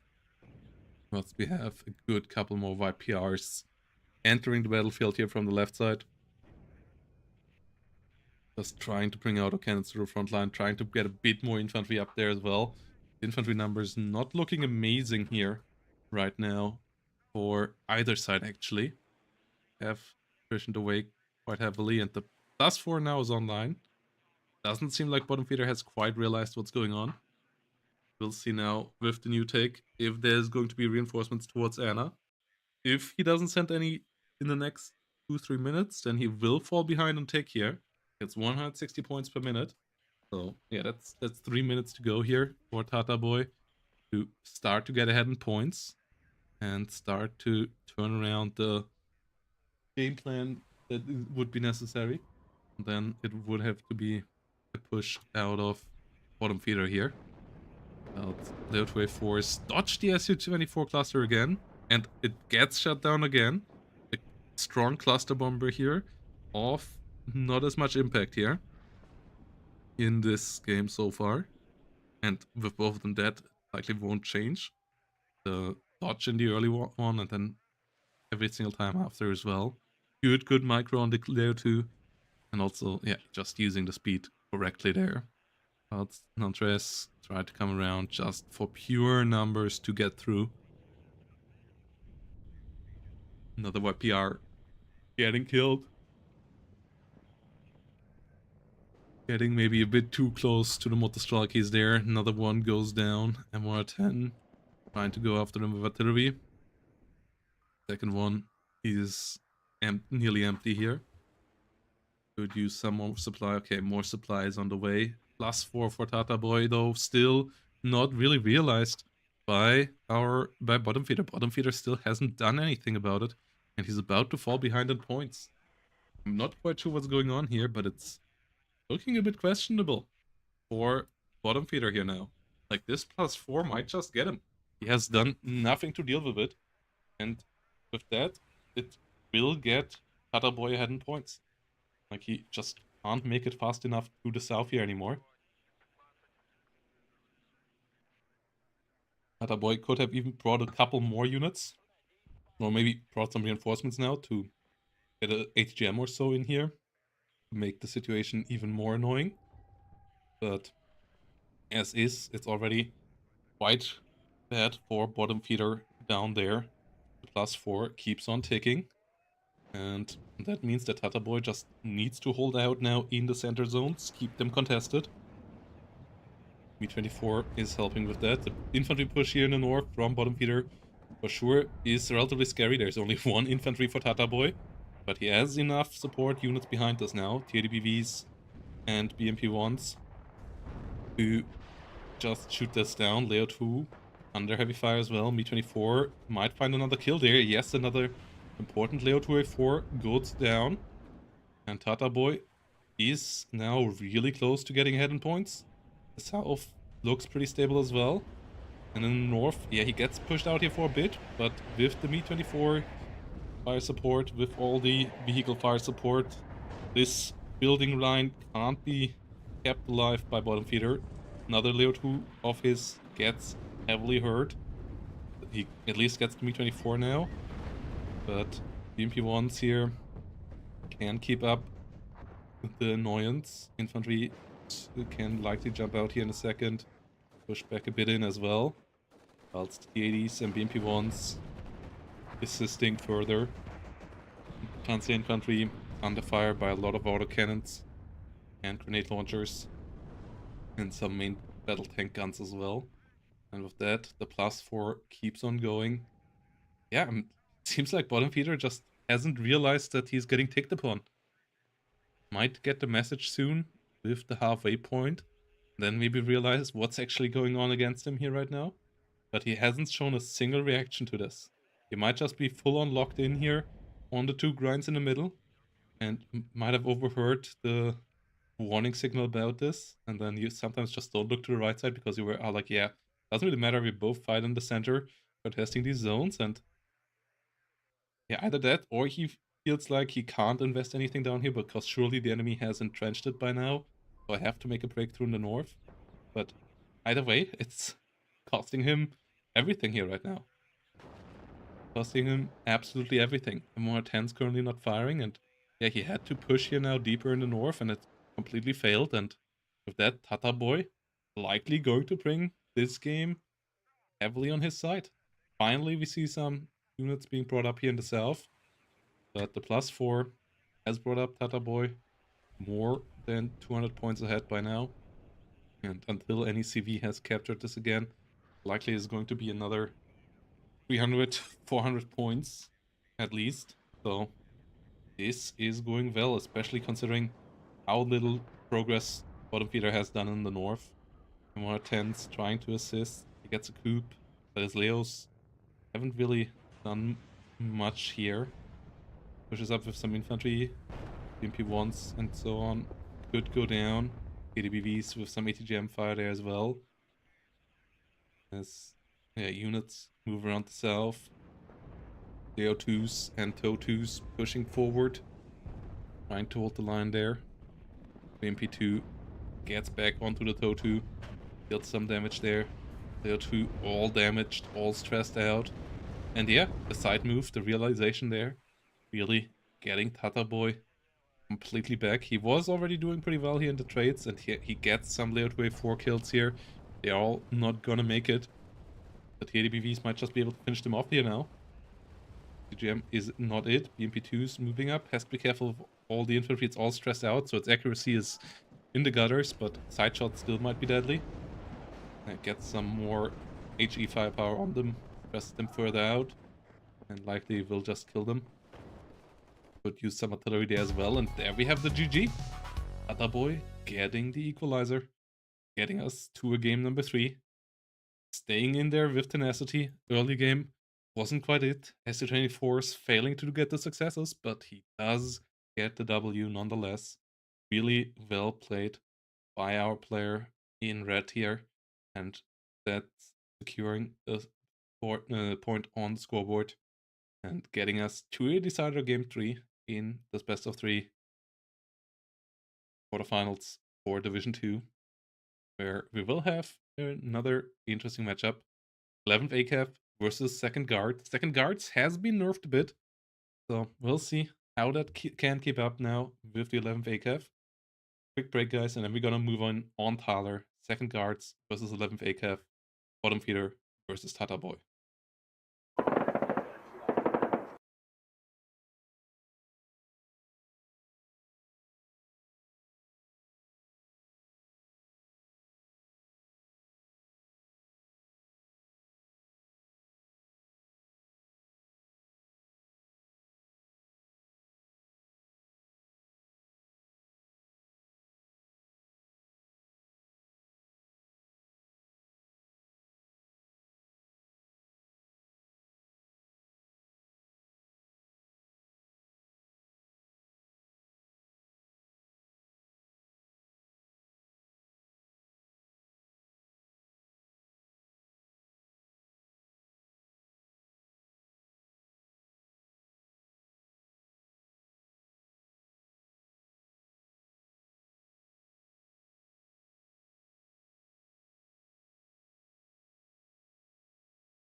the decider game, final game of the day as well.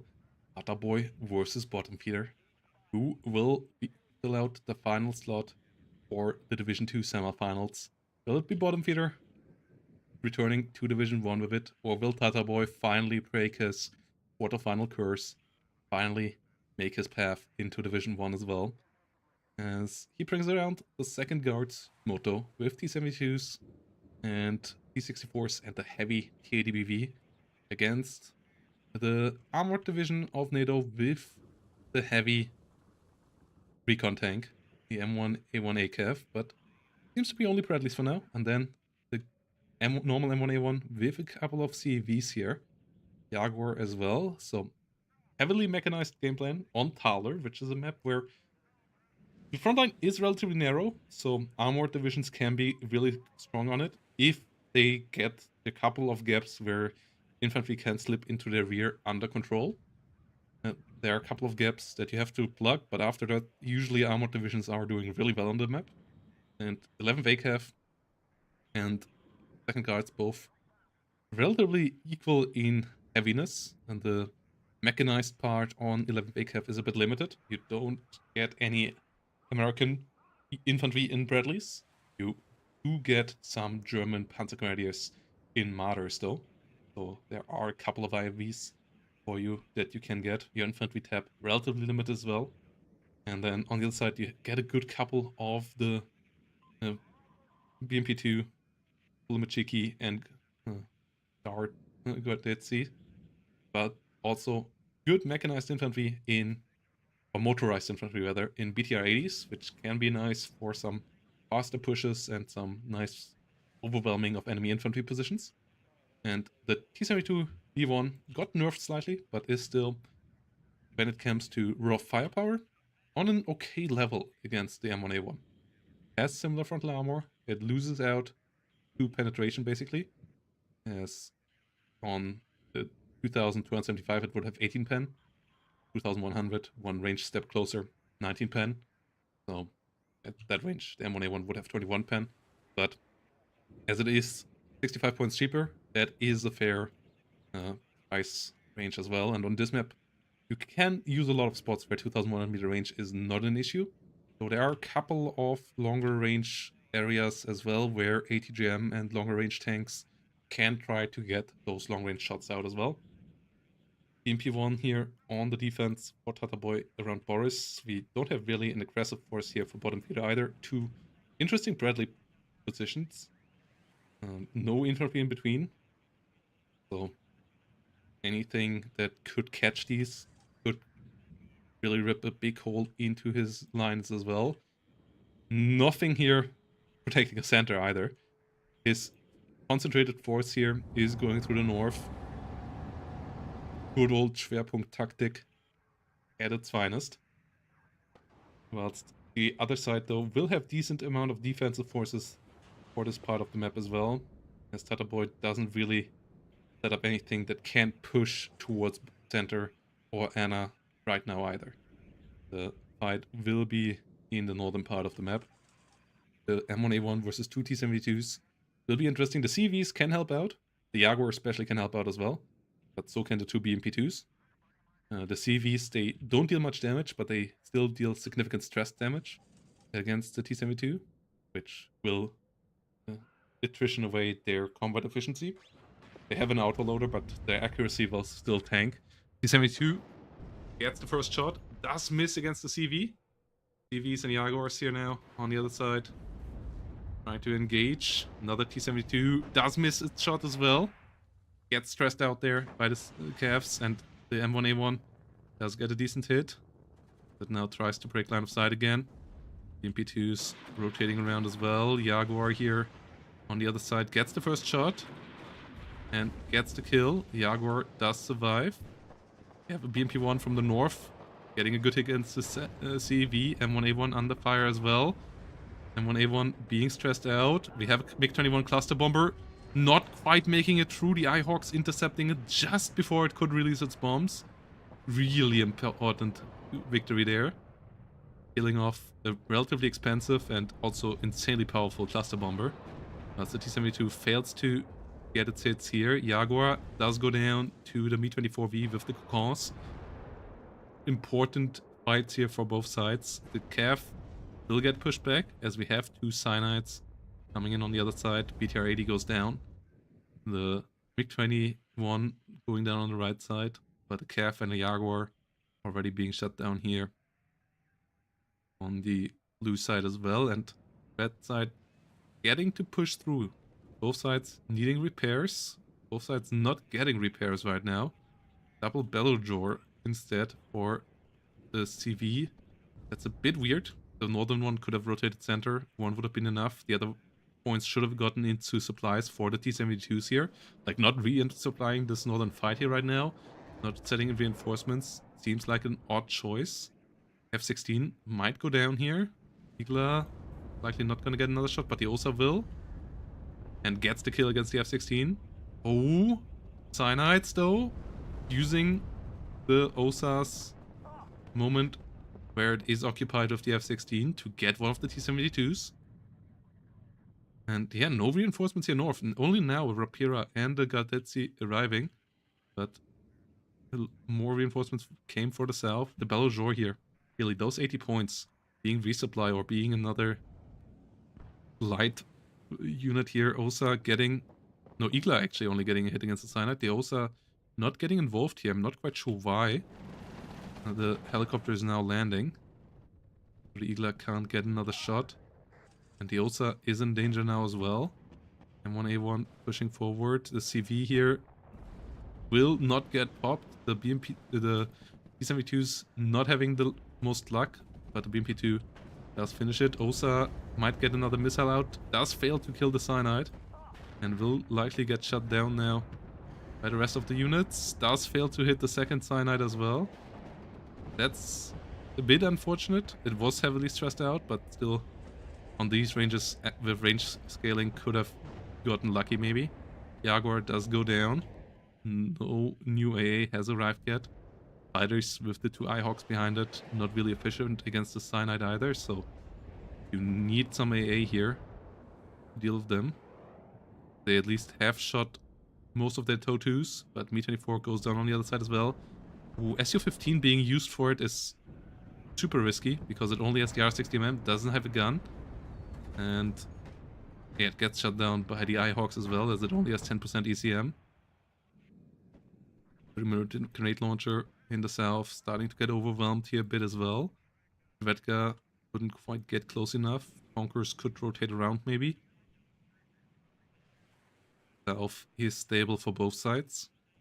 Decent defensive units, nothing with aggressive potential. As the Rapira in the north gets a kill there. Is trying to hold out. Second T-72 arriving on the front line. We have two CVs arriving. We have more Panzer Grenadiers and Heimatjäger moving towards the center as well. Finally a Ural supply truck. So he's taking the wrong road. Should move through this road here between the forest. Get here and then maybe meet this T-72 there. As MTLB is moving forward as well. T-72 under attack by the Cyanide. Fails to get a hit. M1A1 will be able to deal with the MTLB, but yeah, doesn't want to risk any side shots or so. Is a 2-vet M1A1, meaning that its stress recovery and its accuracy and all is really good. Another CV here, getting around, if aiming on the Pulumachiki right now. Yeah, getting a good hit there, but not a kill. As the CV is moving into the middle. M1A1 here. Finding a hit still. Nothing that can immediately kill it. BMP-2 won't have enough time to get on target. The second T-72 didn't move for the kill. Could have maybe done so, but it didn't move in time. Mech rifles will go down in the north most likely. As we have M1A1 disengaging. We have a couple of Heimatjägers here moving around as well.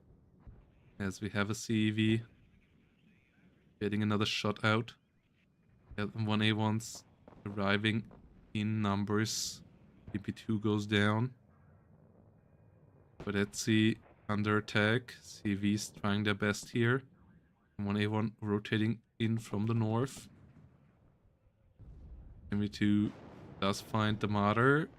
Doesn't quite find the kill on the Martyr, as its Martyr is A3s with 5 frontal armor. Resupply is necessary. DV going after the Guardetzi.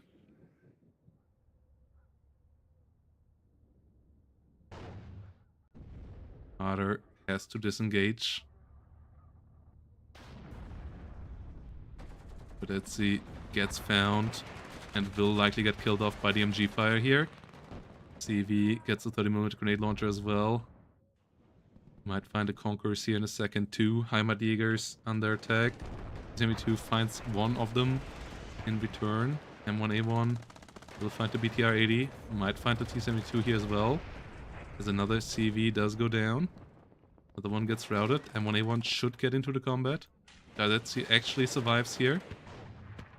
The T-72 is rotating around. M1A1 going after it. A10 coming in as well. Does find the kill. Could potentially find the kill against this T-72 as well. And we have a defeat. By surrender. By Tatarboy. He was behind in points here significantly. So, makes some sense. Still felt a bit early. But, yeah, Bottomfeeder getting the W here. GGVP returning to Division 1 next season. And Tatarboy's curse here of not quite getting deep enough to making it to Division 1 does continue. And, yeah, it felt a bit early. But the A10 likely would have been able to do a good bit more damage. And, I mean, the KD is pretty one-sided. Like, that's 4 minutes of income at the 8-minute mark that Bottomfeeder was ahead. So, or like 2/3 of the deployment being ahead there. So, this was really brutal fighting here. And they have the kills on the MiG-21s and so on, and the A10 being around. There was a pretty fragile front line. Like, likely it would have collapsed here. Still, Tatarboy maybe GGing out slightly early, but that's his decision, his tournament run. And yeah, he still gave it a good run. Game number 2 was pretty impressive. Game number 1 was a bit of a weird one. And yeah, we have Bottomfeeder now moving on. That means we also have a bracket for the semifinals with Zizek facing Bottomfeeder, with ThreeSix facing Pauline Skill, and with interesting best of 5 grand finals coming out of that. As those players here, not the ones that were expected to get here when we first had the predictions about this. Like, it would be interesting to see how many people have them in Fantasy League. We can actually have a look there. Fantasy League Season 6. How many people have Bottomfeeder? ThreeSix is in one team. This is the picks. SPG had 10 picks. Dotspy had 6 picks, eliminated. Lijek, 0 picks. Bottomfeeder, previous Division 1 player, at least has 2 picks. Then Tatarboy, though, more picks there. Polyskill has 2 picks at least as well, but not the favorites here. By good while Dotspy and SBG being up there, and then Tatarboy being quite up there as well. That kid, I believe, more so picked because he is a well-known community member. I believe he might have picked himself. No, not a believer in himself. Always a bit disappointed when that happens. But yeah, so decent run there. Interesting to see SPG and Griffin being the fan favorites here this season. Obviously, Super Shavi being high in the course as well. But yeah, not quite working out there in the quarterfinals. Both of the fan favorites being eliminated. So interesting there. Currently in the lead, the Flying Ryan, but it is close. The top, Flying Ryan is ahead by a good bit, but he only has 42 fans now fighting for him. VLA Star and Griffin gave him a good couple of points, SPG as well. And yeah, Broken Spaghetti and Super Shavi here might be still working for him as well. We will figure that out soon with the Division 4 quarterfinals that we're going to cover over the next couple of days. But yeah, Griffin and being eliminated. So for the defense, last one here pointing, getting points for him. Snowwolfie still has star deck, lost Dot Spy. And yeah, we still have some other things here to check in the lower divisions. So that'll be interesting to see where this all goes. I, for one, am not doing super badly. Still having bent over and Mike here doing my work for me. And not being on the bottom of the list in general. Maddie and Pippa leaving me down just a bit. Both close to the quarterfinals. If that would have been the case, I would have been in a good position this season. But not quite. So, yep. Will be interesting to see where this all goes. And with that said, guys, we're gonna end it here for today. As I'm gonna send you over to somewhere else. Let's see where we can send you for today.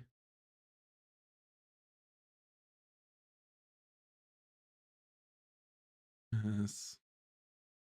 Huh? Who's streaming? Oh, there is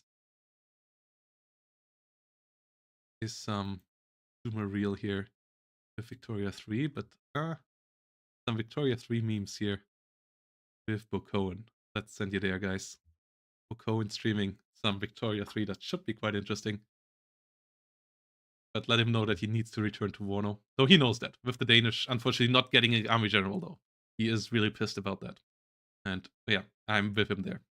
Would have been fun to see Bocohen playing Denmark in an army general.